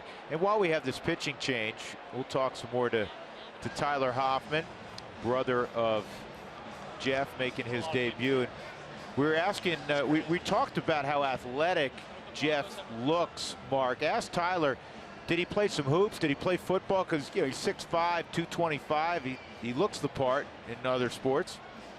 Question from Drew. Did your brother play hoops? Did he play football? In fact, Tyler just said to me, the Broncos are playing tonight, right? Yeah, he played football when he was a kid. And then as he got older, he played basketball. He's a freak athlete. He can throw down some pretty sweet dunks. He can get up there. Oh, yeah. I hate those guys that can dunk. Don't you, Drew? Well, I can dunk. Just you got to move the hoop down a little bit. Right. I got to ask, obviously in the minor leagues and being a brother, you find out, but there's been a brewing relationship between Kyle Freeland and Jeff Hoffman. Has he heard about that? Are they competitive with each other? You know Kyle Freeland and Jeff, do they talk? Are they competitive? Oh, yeah. They live together. I mean, in the off season or spring training, they shared an apartment. I met him then. Great kid. I love Kyle. We play Xbox with each other. We all play, and even Xbox, they're competitive. They're competing against each other on the golf course, I know, and it's fun to watch, really. Yeah, because Kyle, we know about Kyle from being from Greater Denver. Oh yeah, his parents are actually here. It's pretty cool that he was drafted by them, and right before Jeff, right in the eighth pick. So that answers your question. Kyle's parents are here. Did the Hoffman? Did you guys invite the Freelands to be at the game tonight? Just because was that an invitation that the Hoffmans extended, or was it kind of just expected that? No, they definitely got the invite, and it just helps that they're awesome. Right here in Denver. So short drive, and see his debut here. Well, that's awesome. Tell Tyler congrats and the whole family for us. He's going to be wonderful. And appreciate the time. You're a great spokesperson. We'll see you guys down the road. We'll do this again for the first win, all right? All right, absolutely. Sounds good. All right, guys. All right, Mark, thank you. And there's a proud brother, man. And that's, listen, it wasn't the debut that you dream about, but the first 3 innings were really good. And you clearly see what the fuss is about. Parra hits this pitch from Trevor Cahill to deep left, caught on the edge of the track out there by Matt Caesar. 2 outs, and that'll bring up Christian Adames. It's time now for the City of Blackhawk Road to Win Minor League Report. Well, we're discussing the TJ graduate and product of the University of Evansville in Indiana, Kyle Freeland.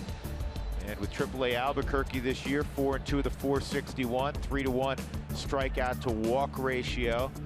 And they have forged a great relationship on and off the field, Kyle Freeland and Jeff Hoffman.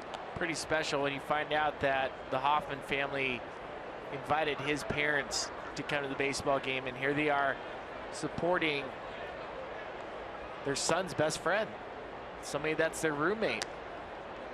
That's always special, and that's a part of the game, the fraternity of baseball, that extends just beyond the players. It goes to the family members.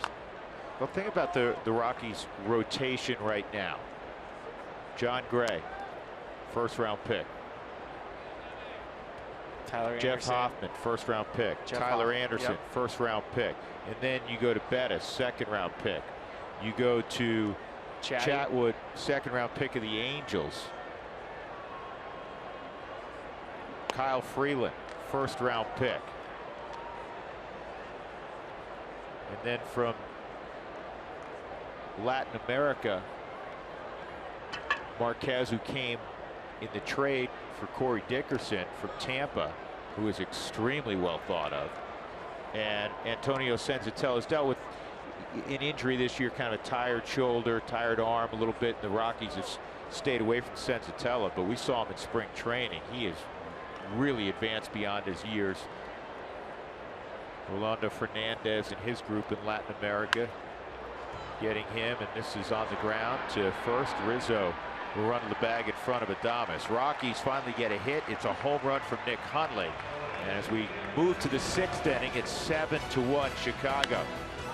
For Nick, his sixth home run of the year.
%50 off your online order at Papa John's. Use the promo code ROXWIN at papajohns.com. Great pizza, and it's kept our Corey Sullivan healthy for years. It's his birthday now. today. Remember, Corey Sullivan is, I don't know how old he is, but it's always overshadowed because his birthday falls on the same day as Todd Helton. Happy birthday, Sully. Let me give him my cowboy hat. Oh. He didn't hear us. Let's say it. We got to say it a little louder. Happy birthday, Sully. Happy birthday, Todd. Todd back in his native Knoxville. Matt Caesar takes a strike. Look at Matt Caesar's name, and if you didn't know how to pronounce it, how long would it take you to arrive at Caesar? Forever. You know I'm bad with names, and especially saying them. That would take me a while. I was like, Skurzer. I can't. Could you imagine the late, great Harry Carey working on that name? That's a base hit for Skurzer. Matt Caesar, the product of Villanova, aboard, leading off the sixth inning. And then Trevor Cahill will hit for himself. Caesar's been a great shot in the arm for the Chicago Cubs, and Joe Maddon looking at the splits.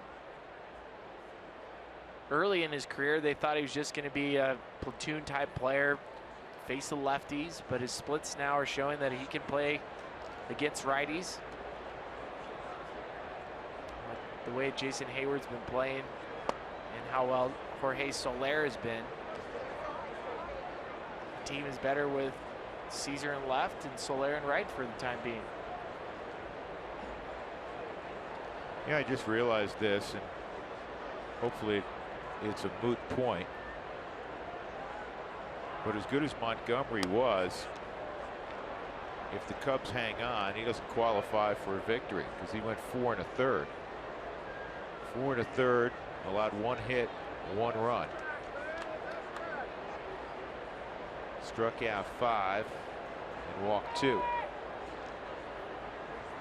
2-0 on Cahill. The Rockies last night, as Tyler Hoffman stated, he got off the plane, was 5-1.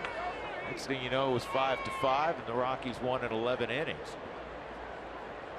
The Cubs have a quote-unquote, I don't want to call it a weak spot, but weaker spot. It has been their bullpen, kind of a middle-of-the-road bullpen. It's one of the reasons that Jed Hoyer and Theo Epstein addressed it prior to the trade deadline for Joe Maddon. Went out and got Mike Montgomery. Went out and got Joe Smith. Went out and got Aroldis Chapman to handle the 9th inning. Was that in the first half of the year, there were some hiccups down there.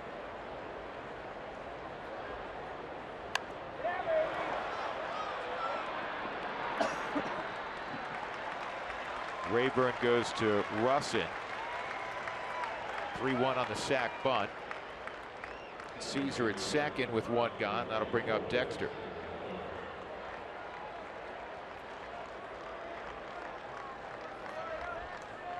Last night, Joe Maddon had 2 different relievers make their major league debut. Quickly threw him out in a game. Felix Pena in the 9th inning. And Rob Zastrinsky.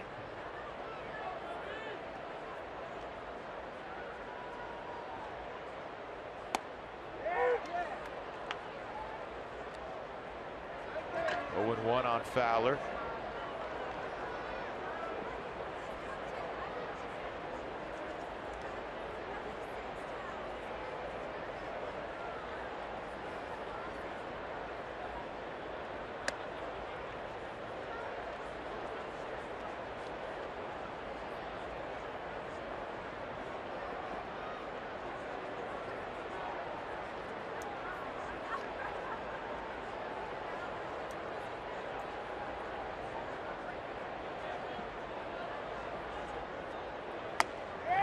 Swings and misses 1 and 2.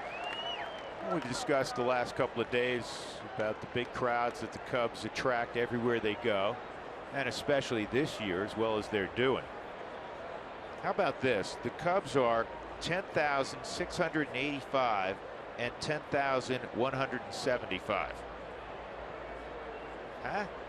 Yeah, they've played almost 21,000 baseball games in their history. Fowler gone. Well located pitch on the Subaru strike zone.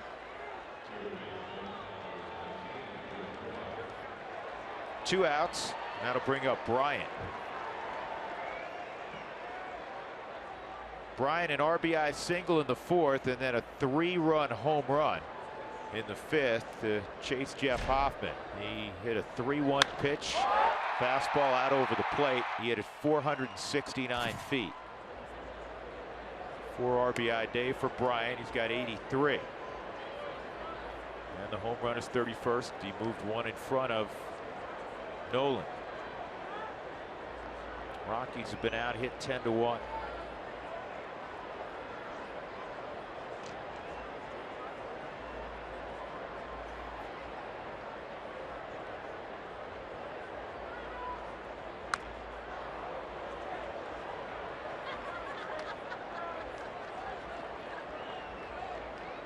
I was talking to Dexter Fowler about Chris Bryant, And if you walk around in Chicago, saw pictures of him in New York, Times Square, Chris Bryant's also a model. Models for Express. And so I asked Dexter, Joe Madden loves to dress the team on various trips. I said, hey, has Chris Bryant outfitted the entire team in Express suits? What do you think? Yes or no? I'm going to say, now he's a pretty quiet kid, but I'm going to say yes. No. Been taking care of everybody? No, he hasn't done it yet. So Dexter's, he's on him. So he's hoping that maybe we can shame him into buying suits for the entire team when September rolls around. That we can't partake in this? Yeah, we can shame Chris Bryant and see if he'll buy all the players when it comes to September Express suits. Quite frankly, I don't care what the Cubs wear. Is he buying you a suit? Yeah, I'm in there. You trying to piggyback your way onto this? Like, nothing's for free, Drew. Joe Madden does it his way. Always has. 2-2. Swung on and missed. Russen strikes out the Express model. In the inning, there was a base hit, a man left. Middle of 6, 7-1 Chicago.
Bottom of the 6th inning. Live Rockies baseball is here with MLB.com at bat on your smartphone or tablet. Stay connected with live stats, news, and more.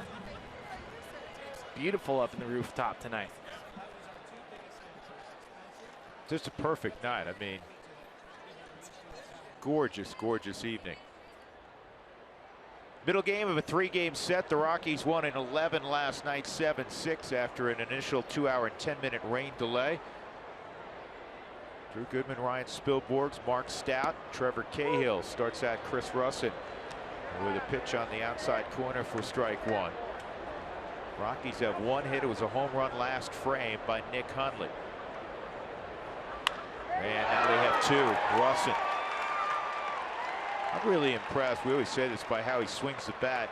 And it's not just that he gives you quality at bats. Spilly, he doesn't swing it that frequently. It's a long reliever. He gets what, 1 at bat a week, 2 at bats maybe? Maybe, but that's the athleticism of Chris Russen. It's a good swipe, isn't it? It's a perfect swipe. He has a home run in St. Louis, and that place is tough to hit. And Trevor Cahill isn't a slouch at pitching on the mound. 202 batting average for major league hitters throughout the season. So here's David Dahl. Dahl with a home run last night, batting leadoff. He's 0 for 1. He lined out and walked his first time up. David has 4 home runs in 4 different spots in the lineup.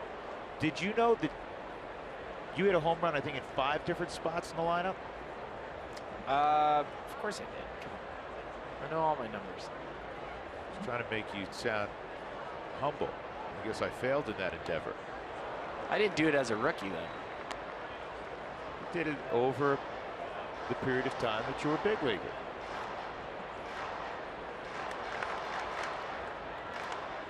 Never hit a home run as a 3-hole hitter. You hit one 4-hole, 5-hole, 6-hole.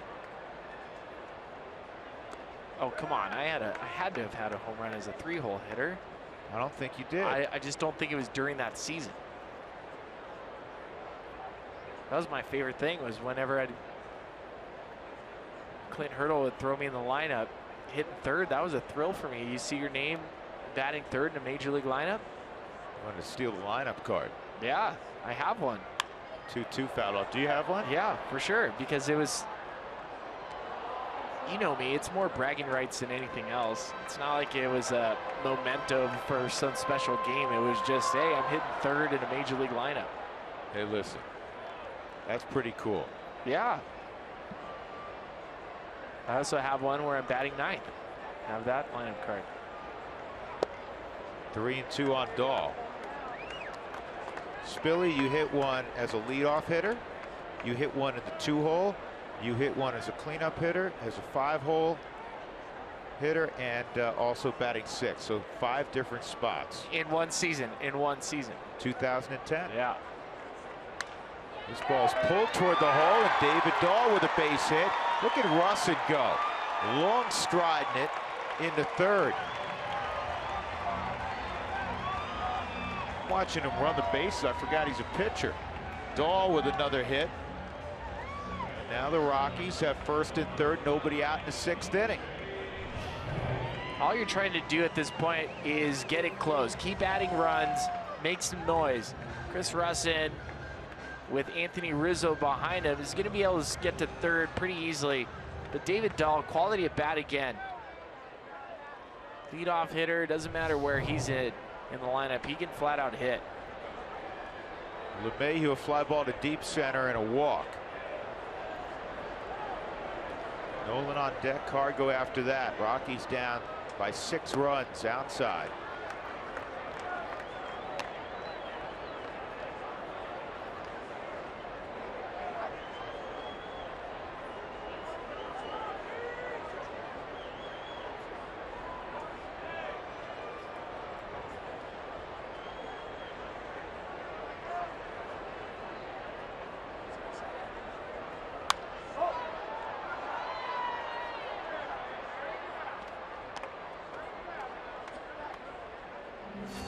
Here's our Coors Light Cold Hard Facts. Here's the race for the batting title. Still all kinds of time left. Daniel Murphy had last night off. The Nats are in Atlanta. It's been a big night for Murphy. 3 more hits tonight, so he's up to 348. DJ rounding up to 343. Runner go and no throw. And Dahl swipes second. So now a base hit. Makes it a 4-run game. DJ has the count in his favor, 2-1. David Dahl, that's his first career stolen base. Came at a good time, and it's something so simple. Do not quit at Coors Field. We saw last night, Rockies down 5-1. Dahl straight stealing right there. There was no hesitation for it. Yes, you're down 6 runs in the bottom of the 6th inning, but playing at Coors Field, getting that extra base with a guy like DJ who's going to put the ball in play, maybe get an out, score a run, put yourself at third base for another opportunity. DJ hits it to short. That'll get a run home. 1 out. Dahl at second for Arenado. DJ with his 48th RBI. That ball right there would have been a double play had David Dahl not stole second base.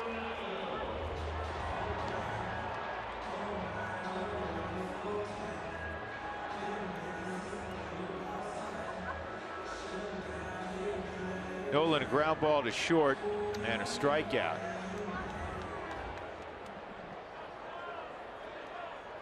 Trying to catch fire again. 4 for his last 33 at the plate. Breaking ball misses from Cahill.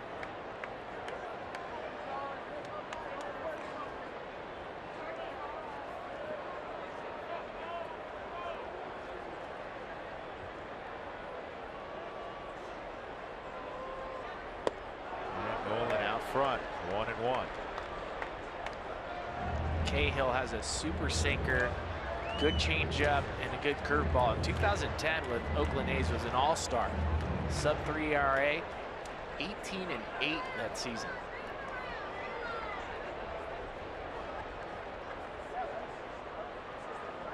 Finished in the top 10 in the Cy Young voting.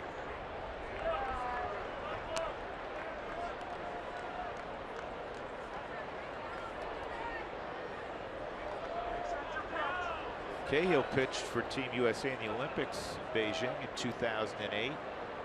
Baseball coming back to the Olympic Games in 2020. It is? Yes. 2-1. And this ball's in the air to right center, and it's tracked down out there by Soler.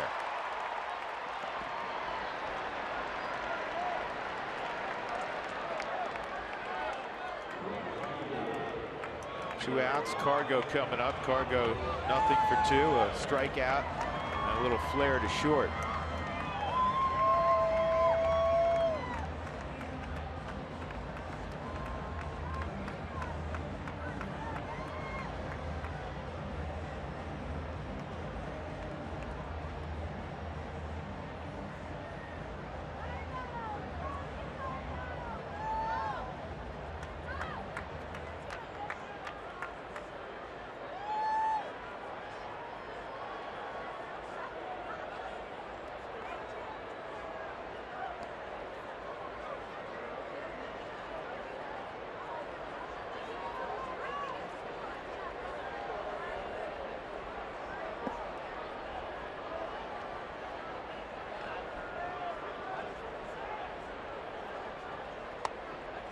Side on Carlos.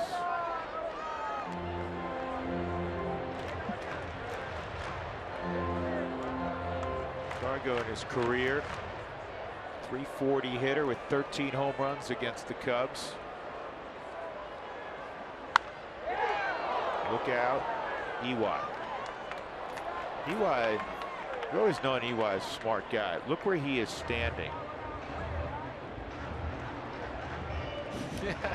Alan Porter's like, he can back up a little farther.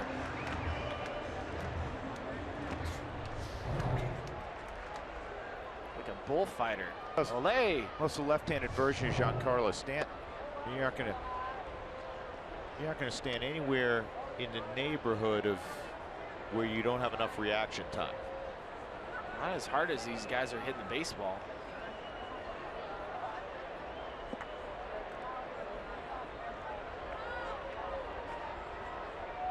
Two one.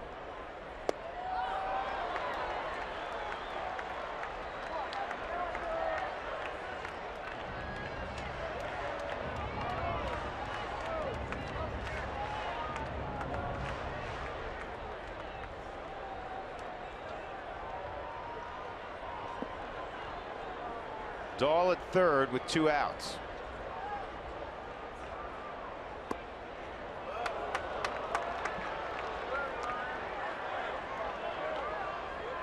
Just off the super strike zone with the changeup. My guess is he's going to go soft again, Billy. Whatever you're willing to throw 2-2. Rule of thumb is typically throw it 3-2. Yep. Ends the inning. The Rockies do get a run. Chris Russen got the rally started, if you will, with a single. 7-2.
Root Sports is proud to broadcast Mountain West football and basketball. We spend a lot of time, I can speak for our entire crew, up in Laramie at the University of Wyoming, and it is Wyoming night here at the ballpark. I want to give a shout out to Josh Adams, the great basketball player. Recently signed a contract to play in Russia, and unfortunately had an accident in Russia where he had a neck injury. And he's got a GoFundMe page trying to just raise some money in order to get that surgery done and get back and better than ever. And Drew and Spilly, you guys have seen him play. I know, Drew, we go way back with watching Josh play at Chaparral and Arapahoe, that game we did. And it's just fantastic to watch that guy play basketball. I had a little tweet with him. I said, everybody in Colorado has you lifted up. Yeah, it's it's a tough situation. He had a couple broken vertebrae. He's got a long road back, but we wish Josh Adams all of the best in returning to good health and eventually to the hardwood. Car accident recently here in town. I would never bet against that kid, though. Nope, shouldn't. Anthony Rizzo with a 1-2 count in the 7th inning, 2 for 3 tonight. 7-2 Cubs. Yeah, that's a good pickup there. See, no hesitation on that short hop by Ryan Rayburn.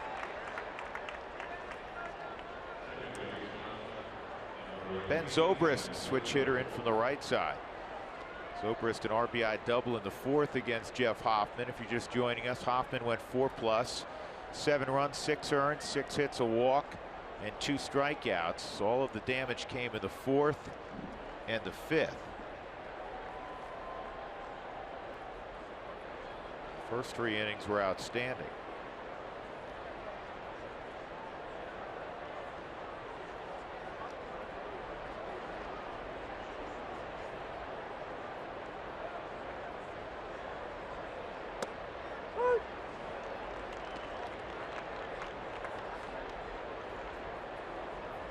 Ben Zobrist was one of the key free agent signs for the Chicago Cubs this offseason after winning a World Series ring in Kansas City. Signed a 4-year deal, 35-year-old out of Dallas Baptist. Joe Madden says it the perfect way about this guy. It's kind of the same way I look at DJ LeMahieu. No chrome. Just does his job.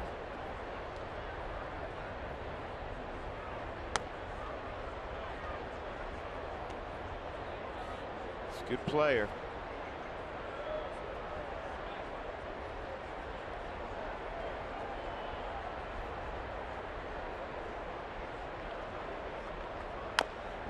Joe knew him well, having managed him in Tampa for a number of years.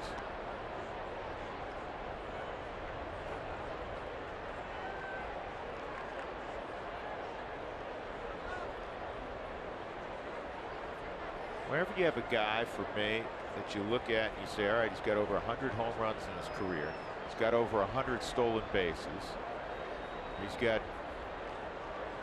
close to 300 doubles. More than 600 RBIs. You're talking about a heck of a player. Yeah, career on base percentage over 350. Always very patient.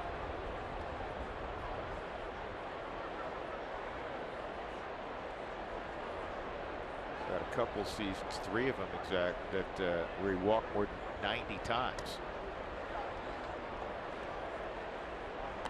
He's a grinder and he knows the postseason. 3 times with Tampa. Last year with Kansas City, as Spilly was mentioning.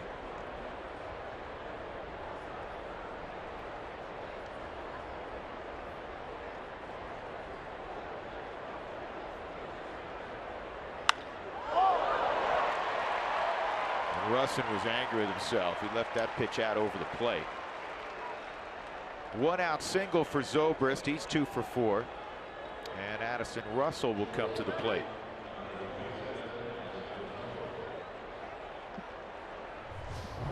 Russen trying to get that baseball inside, missed right over the heart of the plate. Didn't like it. He's going to try to backhand it. What do you think? Just based on the reaction with Russen. He has so much confidence in his athletic ability. I think you're right. Ground ball through the left side. Russell has a knock.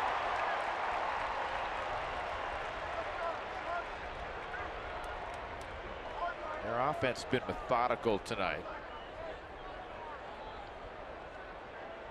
Solaire's got a base hit. 2 on 1 out.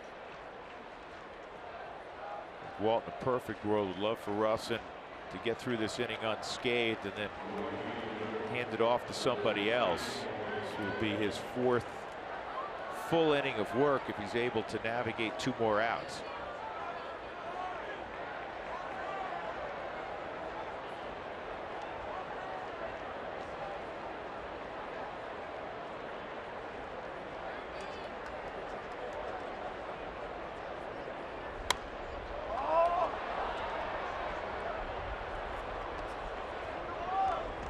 Yeah, I'm looking out there at this wonderful crowd. The Rockies always draw well. You know they're going to draw exceptionally well for the Cubs. You realize this is one of the biggest stadiums in baseball because all the newer stadiums, I used to look at Coors Field, it's pretty new, but were built in the low 40s for attendance in terms of number of seats. And the Rockies, as you may recall, added seats at their own expense because they had drawn so phenomenally well their first 2 years playing at Old Mile High Stadium. So this ballpark seats more than 48,000. You know, just off the top of my head, Dodger Stadium, it's been around since '60, seats more. Not San Francisco, even though it's a huge market. Arizona's smaller. San Diego with Petco's smaller.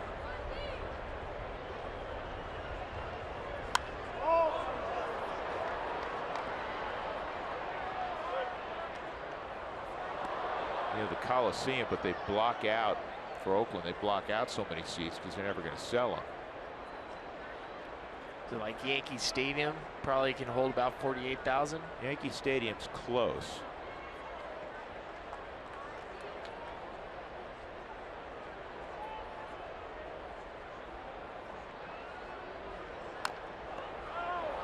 A foul ball.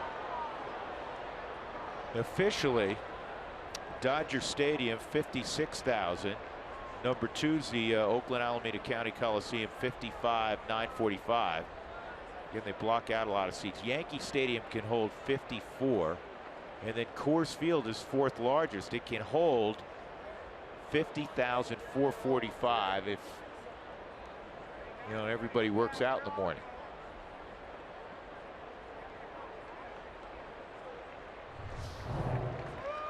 Soler hits the baseball right off his front back knee. That's hard to do. Cutter inside. That is really difficult to do, to hit the back leg of your swing. We saw somebody do that recently, and I think had to leave. I know he had to leave. Who was that? Because whoever finished his at bat got a base hit a couple of series ago.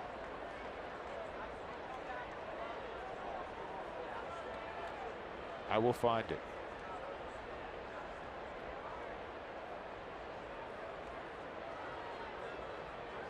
One out, 1 and 2, 2 on. Soler.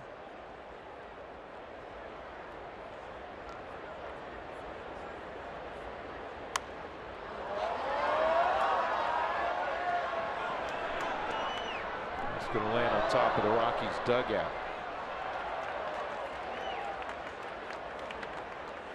What series was that? I remember the play too. It was on the road.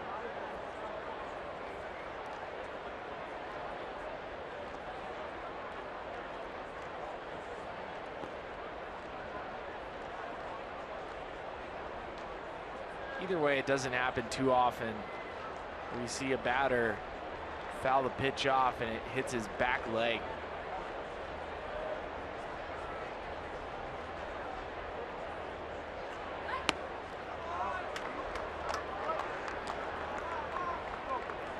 Found it. It was in the sixth inning. Miami here in Denver. Martin Prado fouled it off his back leg, and Rojas had to finish the at bat.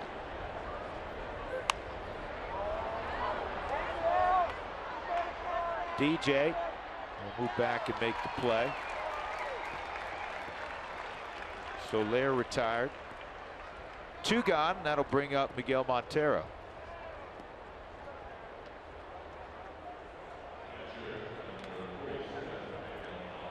Chad Qualls is up. Just came off the disabled list yesterday. Carlos Estevez was optioned out. Walt saying he won't be down in Albuquerque long.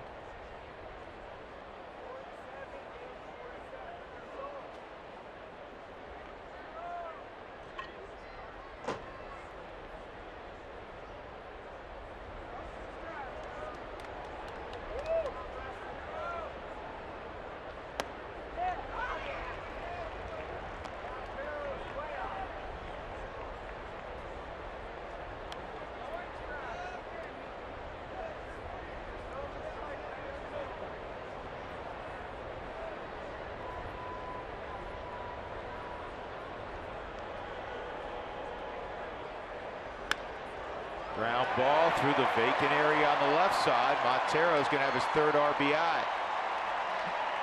Zobrist scores to make it 8-2.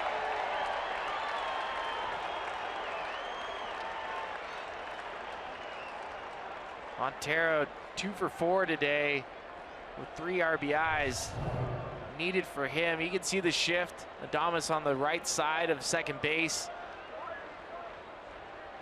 Montero, smart, savvy, allows himself to go inside out. He's trying to hit the ball opposite field. Just hit it to that vacated area, just like Chris Bryant did earlier in the game.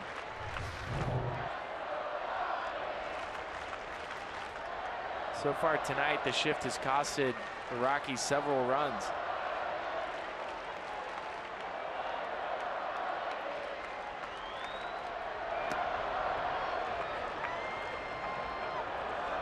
Run breaks a streak for Chris Russen, not giving up a run in 8 2/3 of an inning.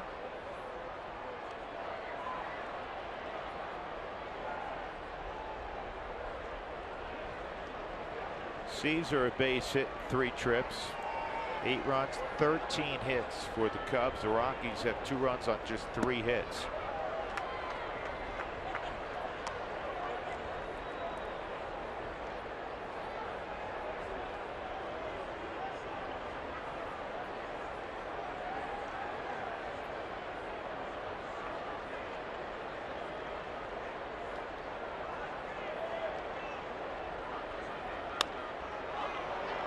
So in the inning, Dahl's got it out in center field.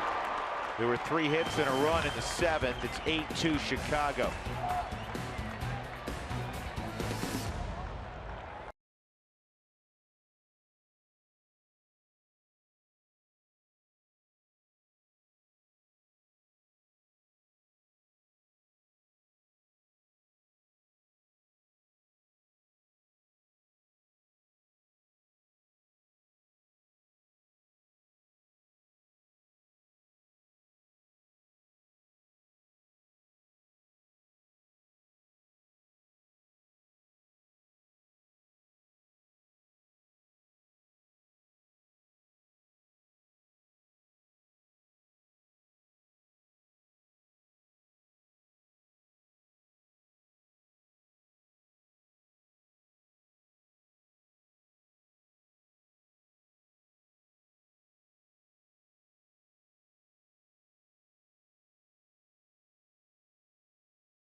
Colorado Rockies baseball on Root Sports is brought to you by Southwest Airlines. Book your low fare now at southwest.com.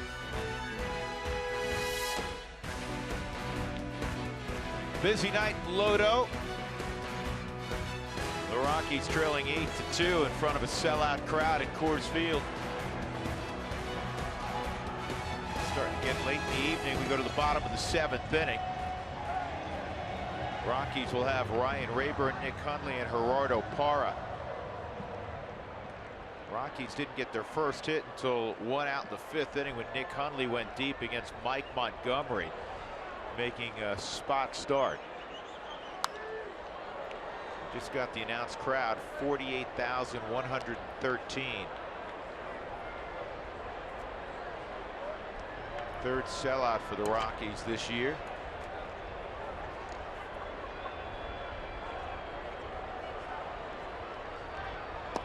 Cahill with the sinker misses. 1 ball, 1 strike. Rockies fans won the 7th inning stretch. Usually it's they cheer for the old ball game. You know, the Cubs fans usually shout for the Cubbies.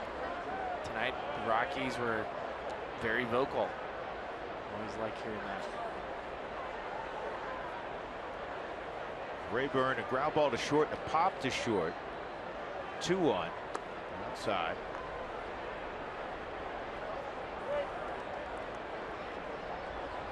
Boy, that was neat last night watching the celebration when Rayburn doubled and then gets awarded home plate when the ball went out of play on the throw to the plate to try to get Nick Hunley. It just, you know this, Billy, because you lived it many times. You were one of my favorite moments. You were the guy that your teammates dogpiled on. It gives you an idea how important the game is to the players, that there's this kind of reaction, you know, 122 games into the season. Every win is hard to come by. It's hard to get a win in Major League Baseball. And you look at a team like the Cubs, 33 games over 500. They have a walk-off win. It's the same feeling for a team that's below 500. This gets away.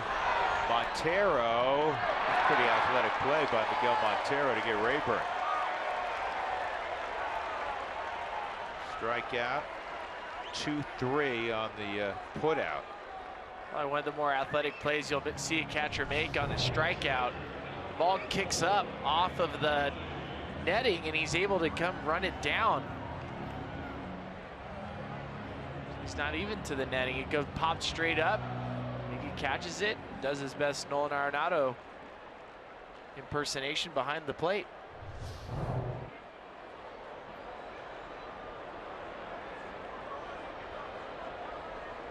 Nick Hunley, a home run and a strikeout, and Nick hits it sharply. They're positioned perfectly with Zobrist.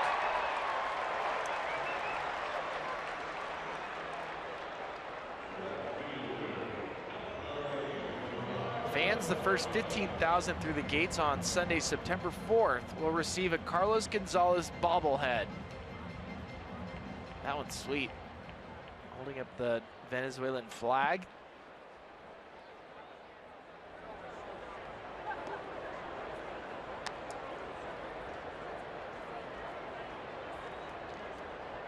Parra, ground ball to second, fly ball to deep left. That win last night for the Rockies was their first extra inning win of the year.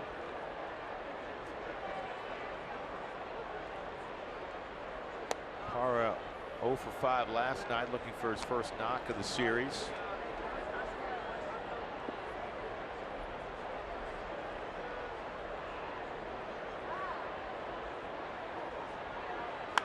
There it is. Against his former teammate. And that'll bring up Adames.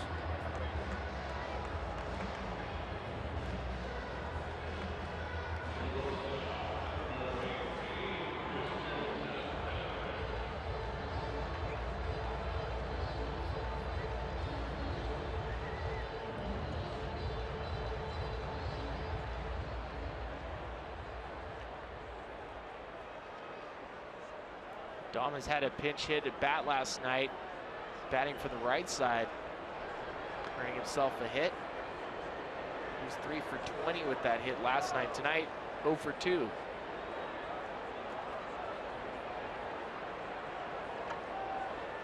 Just trying to get himself into a good spot at the plate.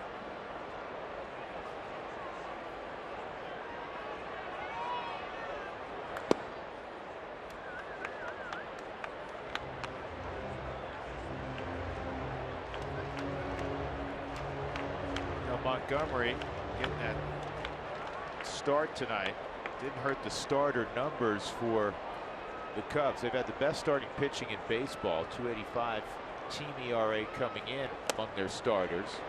1 ball, 1 strike.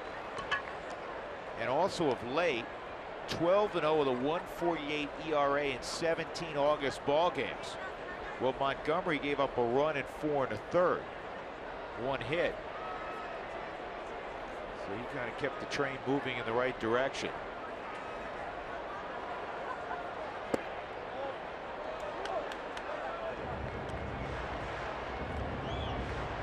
Steve Foster and I had that conversation this afternoon. Steve said, yep, doesn't matter if you're playing in Antarctica, you're playing underwater. It's always going to be about the starting pitching in baseball. There's a knock up the middle. Carr will go first to third. 2 on, 2 outs. Descalso will pinch hit here for Russen.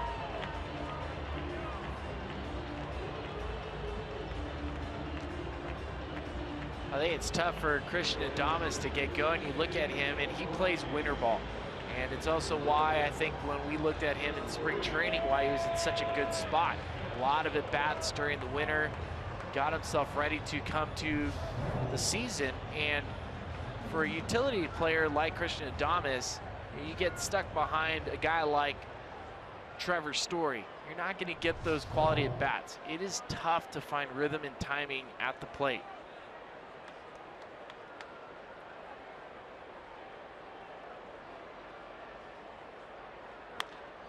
And Daniel swings at the first pitch right at Zobrist, pulls it to his chest, and he throws out Descalso. Rockies had a couple hits, 2 men left. We go to the 8th inning, 8-2 Chicago.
Park. Jeff Houston had his best brown tie on. The Wyoming Cowboy Hall of Famer. He was with us earlier tonight. Be on the post-game show. Here's the television schedule for Root Sports. Cowboys are on at home against the Air Force Falcons, and we'll see Wyoming on the road in Las Vegas on November the 12th. As the rest of the Mountain West schedule we'll have for you on Root Sports. Rams are on there a couple of times. Lobos as well.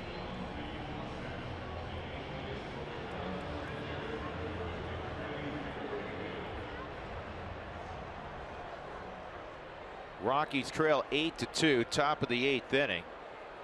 And Trevor Cahill is going to hit for himself second time.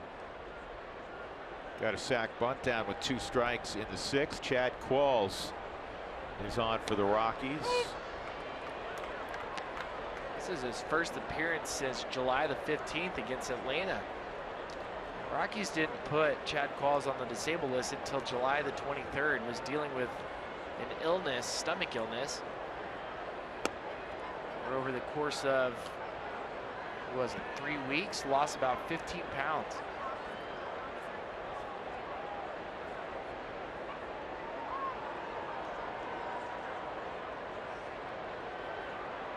One. Cahill almost got hurt on that swing. 1-2.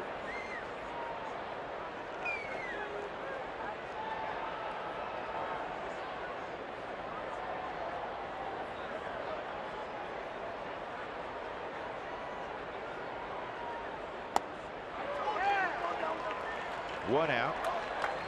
Chris Russen in 3 innings of work gave up a run on 6 hits, 1 walk, struck out 2. Another solid job from Russen, saving the bullpen in relief of Jeff Hoffman. Hoffman again made his major league debut. First 3 innings were terrific, dynamic at times, and then he ran into some issues in the 4th. 3 straight singles, none of them hit extremely hard. Then Zobrist had a double to drive in another run. Then Miguel Montero, a bouncing ball that found a hole to drive in 2 more. But in the 5th inning, man reached on an error, and then there was a walk, and Chris Bryant got an offensive count, a 3-1 pitch, and he hit a mid-90s fastball, 469 feet straightaway center field, 3-run home run, and that was all for Jeff Hoffman in his debut. But, you know, if you want to look at it as the glass half full, we saw a lot of good things also early in the baseball game. You saw what the fuss is about. Saw what the fuss is about. Not afraid to throw inside. You can see the high velocity that he has. Secondary pitches like a changeup that he can command. He's sitting next to John Gray. He's striking out for Chad Qualls as well. He gets Dexter Fowler, and that'll bring up Bryant.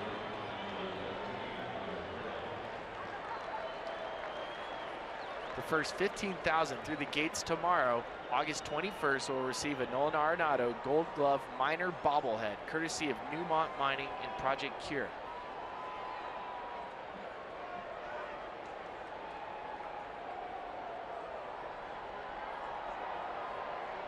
.31 home runs for Bryant, leads the National League.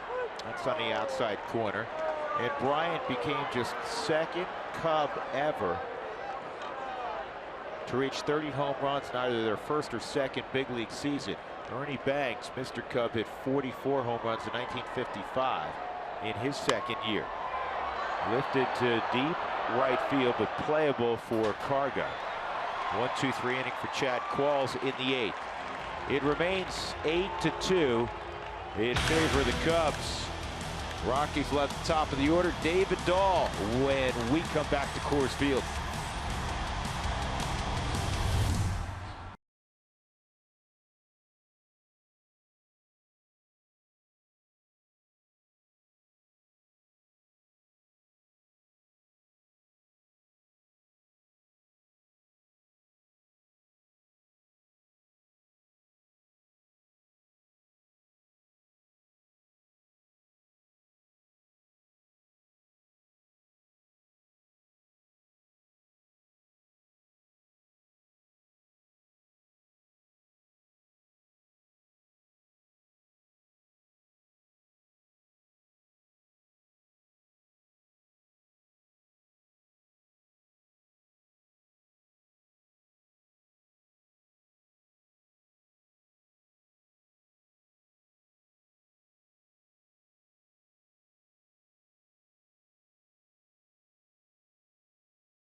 David Dahl swings at the first pitch, and he lines it at Dexter Fowler, 1 out. 1 gone. That'll bring up DJ LeMahieu. 8-2 Chicago leads. Some of the highlights coming back. Rockies have not been able to get much going offensively. Trevor Cahill in relief of Mike Montgomery. Mike Montgomery in his first start in a Cubs uniform. And working out of the bullpen. And he'll go back to the bullpen presumably. 4 1/3, 1 run, 1 hit. It was a home run by Nick Hunley. One change defensively for Chicago. Javier Baez is in for Ben Zobrist. And Soler comes out because Zobrist is now on right.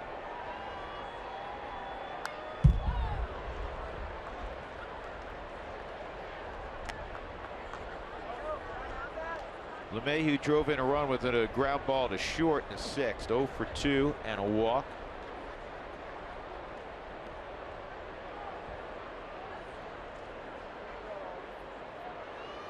DJ came into the ball game 19 for his previous 36. Is that any good? Check this out too for LeMahieu this year.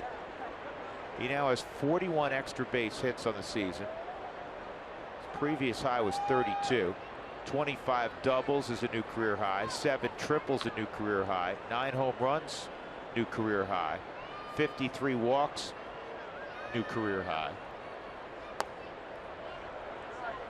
Just like his buddy Charlie Blackmon, he's getting better and better. A little different having David Dahl in front of DJ LeMahieu. Something as simple as Dahl swinging at the first pitch to lead off the inning. Charlie Blackmon, one of the better pitches per plate appearances on the team. 2 outs.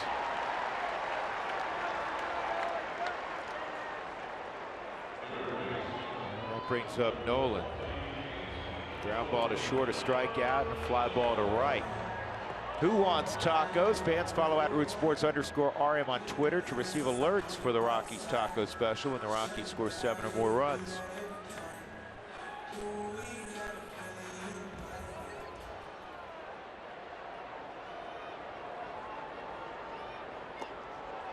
Boy, that's indicative right there. He's not of seeing where the Nolan baseball. is. No, it's not seeing the baseball. It's trying to, not trusting your hands. You're not allowing the baseball to get deep. You're just selling out for a fastball inside.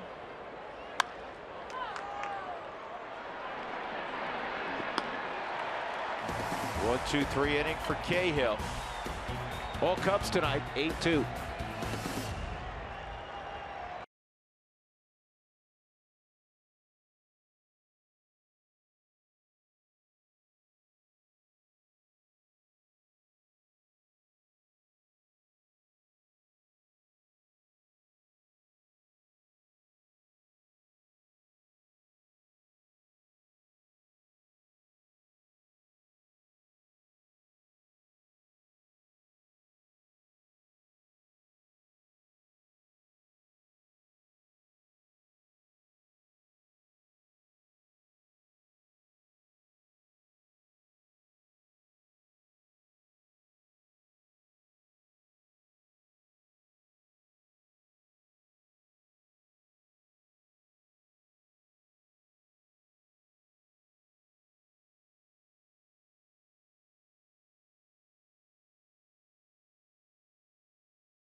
Baseball on Root Sports is brought to you by Southwest Airlines. Book your low fare now at southwest.com. And by Wells Fargo. Wells Fargo customers get you 2-for-1 club level tickets by visiting wellsfargo.com/Rockies. 8 runs, 13 hits, no errors for Chicago. 2-5-2 for the Rockies. Coming up after the ball game, as always, the Toyota postgame show. And a good portion of the time, it's Jenny Cavnar hosting. And tonight, it's Jenny Cavnar hosting. Jenny? Thank you, Drew. Coming up, yes, we're going to talk about a not-so-memorable debut for Jeff Hoffman. We'll also discuss why Nolan Arenado is not getting some offensive production, just one hit so far this homestand. The good news is the Rockies have one more game coming up tomorrow against the Cubs. They can still win a series. There's also still the 9th inning. Guys, we'll send it back to you for that, and we'll see you right after for the Toyota Postgame Show. Jenny, where's your blue Snuggie? My blue Snuggie? Well, tonight it's a balmy 66 degrees. Feels great, Drew. Feels great. It's a beautiful night at the old ball yard, other than the score. And listen, 8:51 is 4 hours earlier, basically, than we finished last night. Jake McGee's going to throw the top of the 9th inning. Rizzo, Zobrist, and Russell. McGee has not seen action since Philadelphia. Threw an inning, gave up an earned run, had a strikeout. Been 6 days since his last appearance.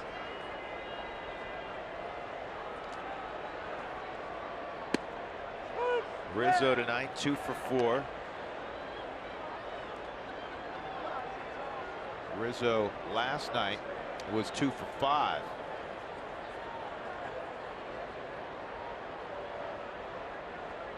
Well, I'd like to see McGee have a quick and clean inning. There have not been a lot of those for Jake this year.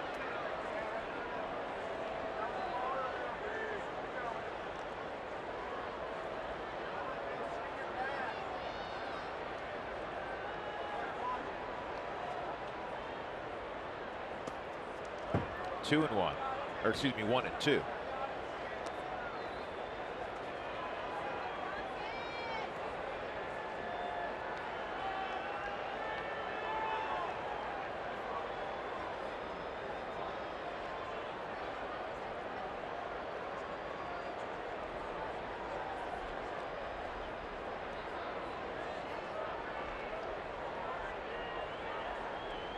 Good pitch.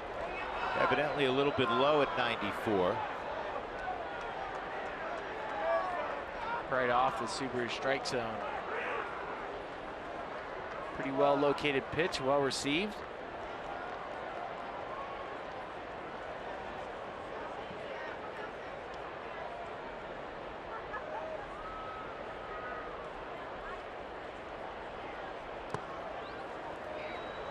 Now it's 3 and 2. As soon as Anthony Rizzo had 2 strikes on him, he choked up on the bat. That was where the barrel and the knob of the bat are. Trying to give himself a little bit better barrel control. Works underneath this one. You know what that reminded me of? That reminded me of a Kyle Schwarber fly ball. Guy hits towering home runs and towering fly balls when he just missed them. Out for the rest of the year. Schwarber had only 4 at-bats before he went down with an ACL tear.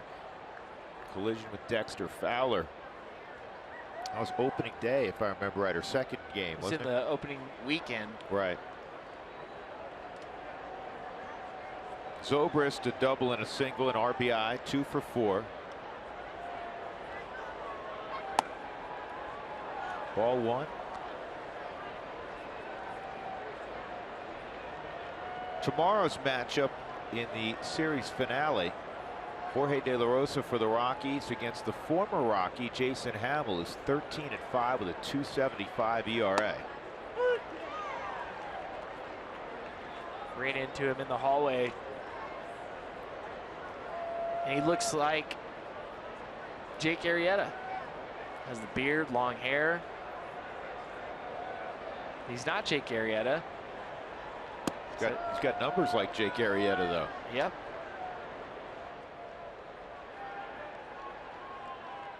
One of the lowest ERAs in baseball.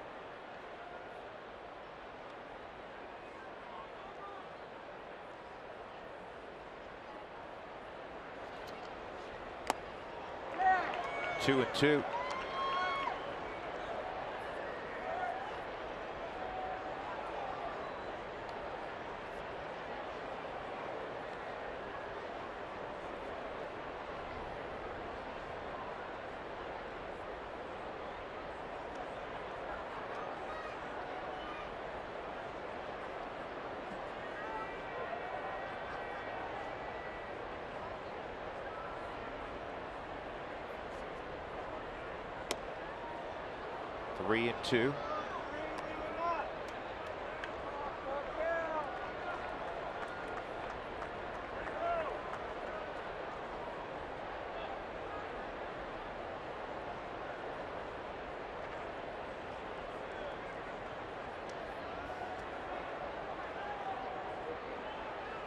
And this ball's well hit to left field. Going back is Parra, and it is gone. Ben Zobrist with his 14th.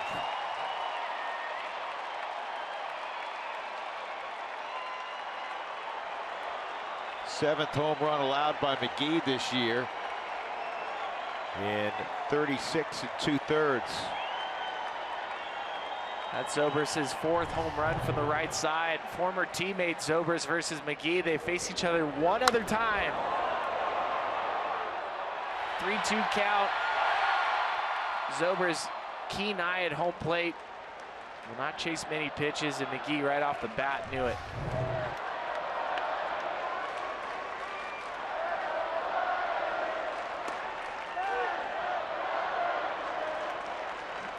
Addison Russell, who homered last night, 0-1.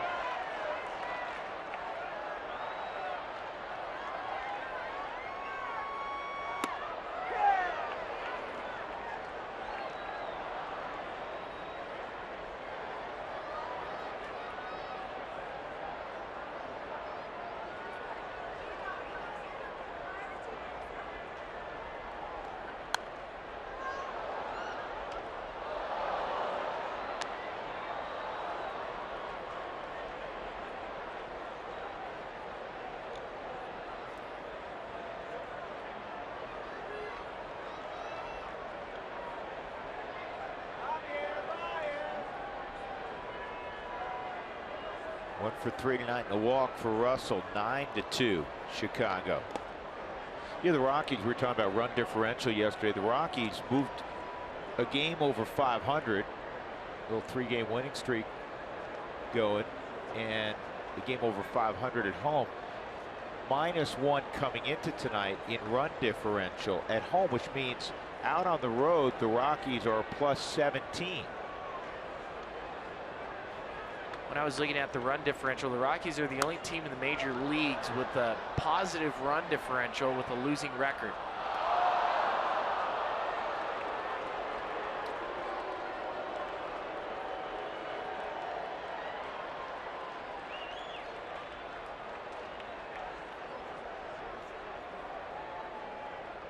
Rockies have to find a way to be better at home.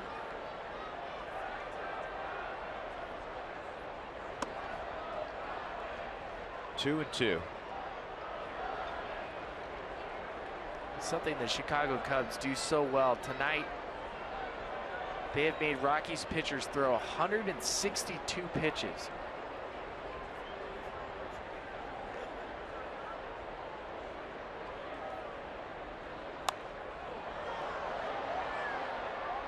By comparison, the Cubs have thrown 114 pitches tonight.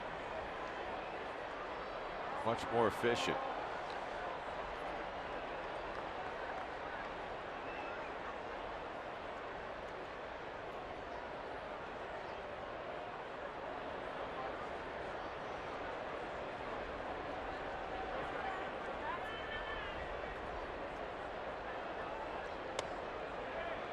And 3-2, and that's what we talked about with Jake. That was his 20th pitch.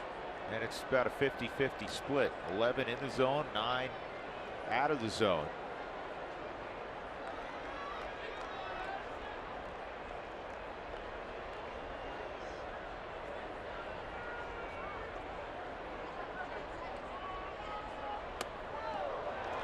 And a walk.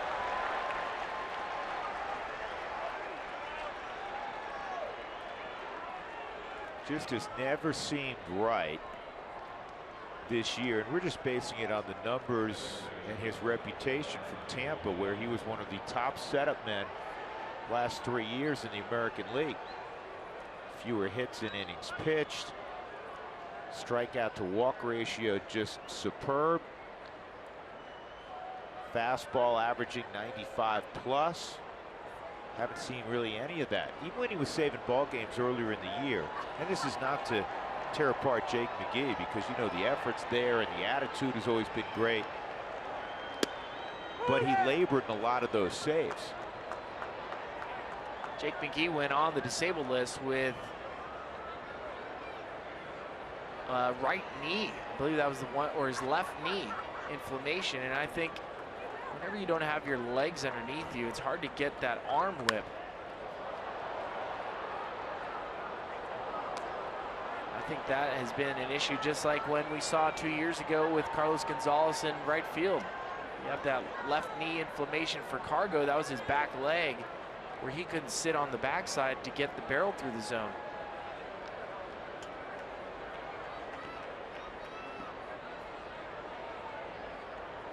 There's times when you're hurt, where things don't feel just right. You lose mechanics, you lose a little bit of your timing.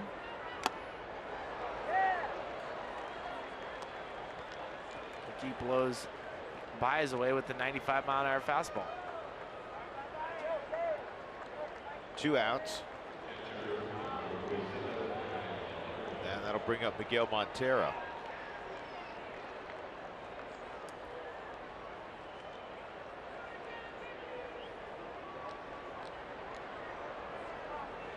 "15 saves for McGee this year, 5 of which he had 1, 2, 3 outings.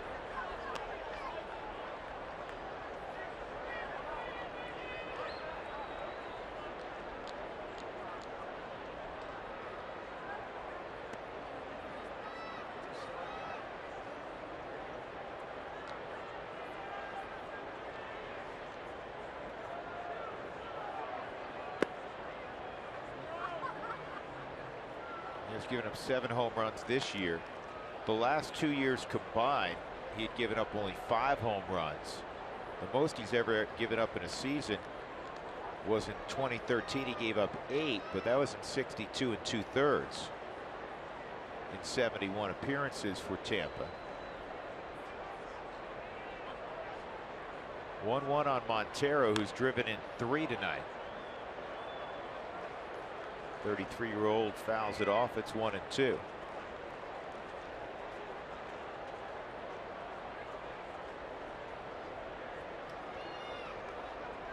The whip the last 2 years for Jake, under 1.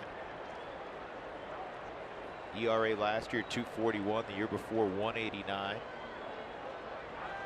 This year's whip is better than 1.5. And this ball's got eyes also. It's been that kind of night for Miguel Montero. 3-hit night for Miggy. Cubs have 14 hits.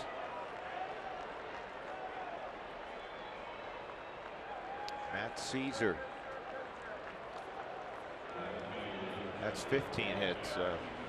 Losing count. Montero with the 3rd hit and finding the hole every single time. Pay attention to Nolan's reaction. Diving, doing everything he can to try to get this baseball in the shortstop area. See the frustration for Nolan as well.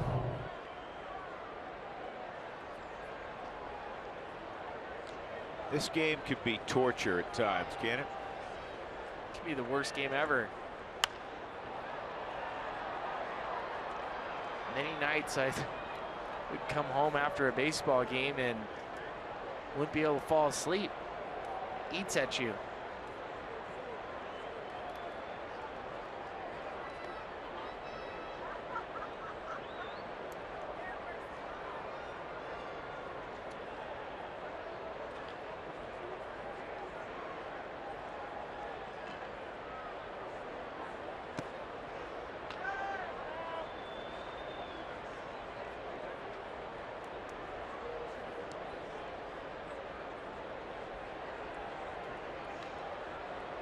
One on Caesar.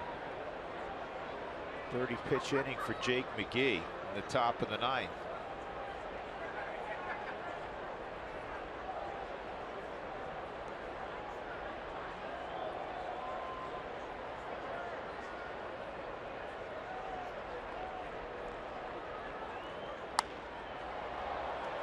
Cargo will run this one down. We'll go to the bottom of the ninth, 9-2 after the home run by Zobrist.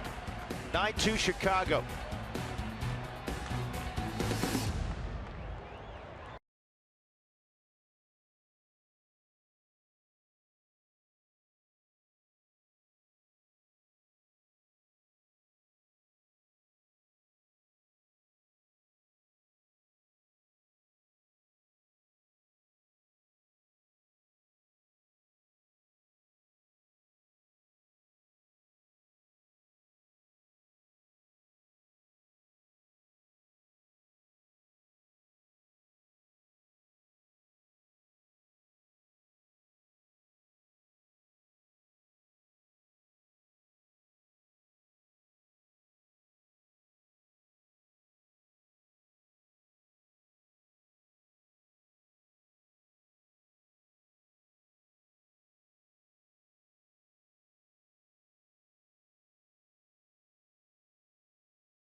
To the club, Spilly, that would be you, Spilly.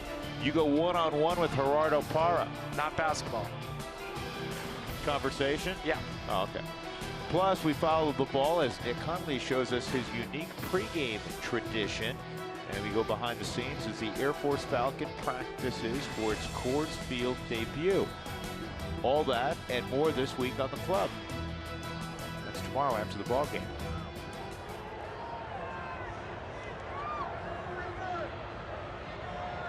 I didn't know the Falcon needed practice. Trevor Cahill, only second pitcher used by Joe Madden. Basically went with two long guys. Mike Montgomery went 4 1/3, and now Trevor Cahill is in line for the victory. Will stay on for the 9th inning. Cargo will lead it off. Cargo tonight is 0 for 3, a pair of strikeouts.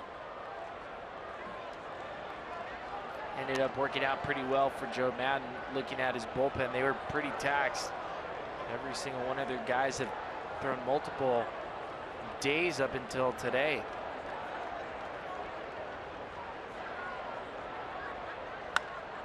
And Cargo reaches for one and hits a high fly ball to right. Zobrist makes the catch. And a rare 0 for Cargo. Ryan Rayburn is 0 for 3. Ground out, pop out, strikeout.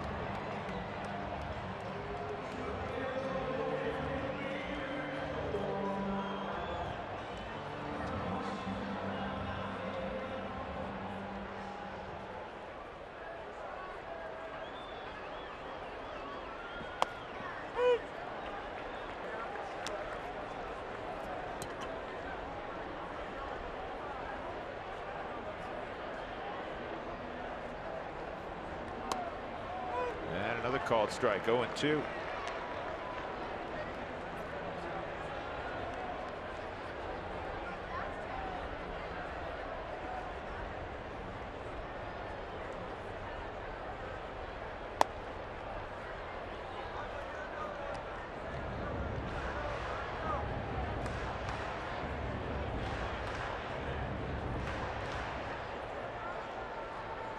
Giants lost again at home.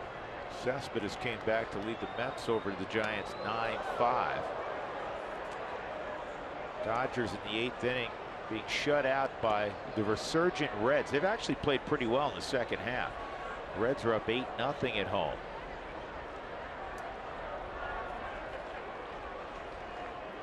Staying in the NL West, Arizona in the 8th, leading at Petco 2-1. 2-2 outside, 3-2. See, Carlos Gomez was Signed by the Rangers, let go by Houston.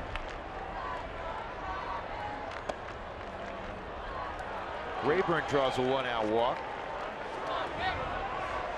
It's a good at bat for Ryan Rayburn, and I know being in his spot where you're a bench player, you get an opportunity from last night. Come in the game, you get the big game-winning hit, you get to play first base the next day, and you want to take those quality at bats, have that good feel that you had the night before, and carried it into the game. 4 for 3 on the night, but that walk will make him sleep a little bit better tonight. Hunley hit a home run in the 5th inning. It broke up the no-hitter by Mike Montgomery. It was also the last batter that Montgomery, who was on a pretty strict pitch count, coming out of the bullpen, making the emergency start. Also, as I said, it was his last hitter he faced. He pitched very well. 4 1/3. Hunley with the home run. Knicks 1 for 3. Rockies just 5 hits tonight. A home run and 4 singles. Parra, Adames, Dahl with singles, and Chris Russen with just 4 hits by position players.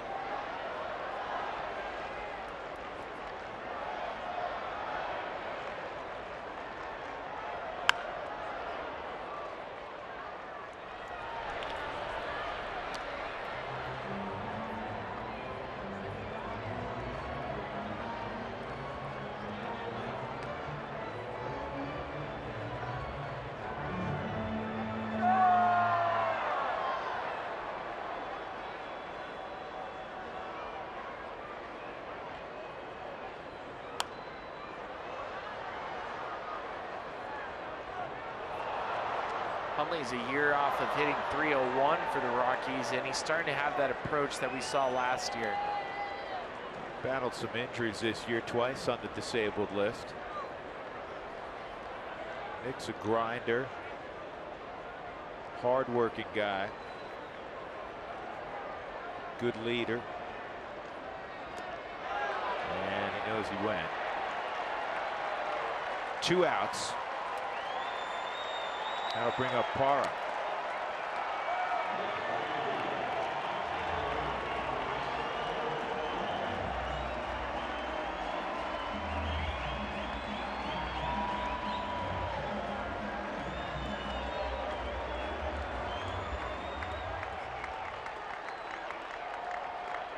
Gerardo a base hit against Cahill in the 7th.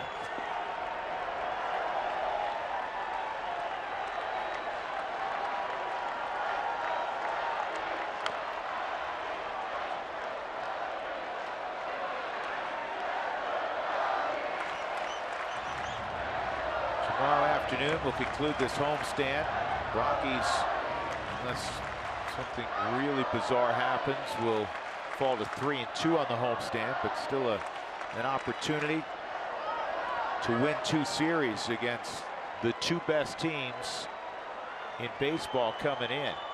Took 2 out of 3 from Washington. 1 last night against the Cubs. We'll have De La Rosa, Mr. Coors Field, going tomorrow. It's a big swing game for the Rockies. You can have a really nice homestand against 2 very difficult teams. Before you head out to Milwaukee. 0-2. And that'll end the ball game. All Chicago tonight, 9-2 the final. The Rockies were out hit 15-5. It was the debut of Jeff Hoffman. The first 3 innings went well, and then Jeff struggled from that point forward. He goes 4+. He gives up 7 runs, 6 earned. The winning pitcher is Trevor Cahill. Jeff Hoffman takes the loss. Our Jimmy John's delivery of the game, Chris Bryant. Bryant hit a 3-run home run, also had an RBI single. He drove in 4. He took over the National League lead in home runs from Nolan with his 31st. And the 4 RBIs gives him 83 on the season. Our Jimmy John's delivery of the game tonight provided by the All-Star third baseman Chris Bryant of Chicago. 9-2 the Cubs even this series. The rubber game tomorrow. Jorge De La Rosa and the former Rocky Jason Hamill. To center field we go. Here's Jenny. All right, Drew, thanks so much. After the morning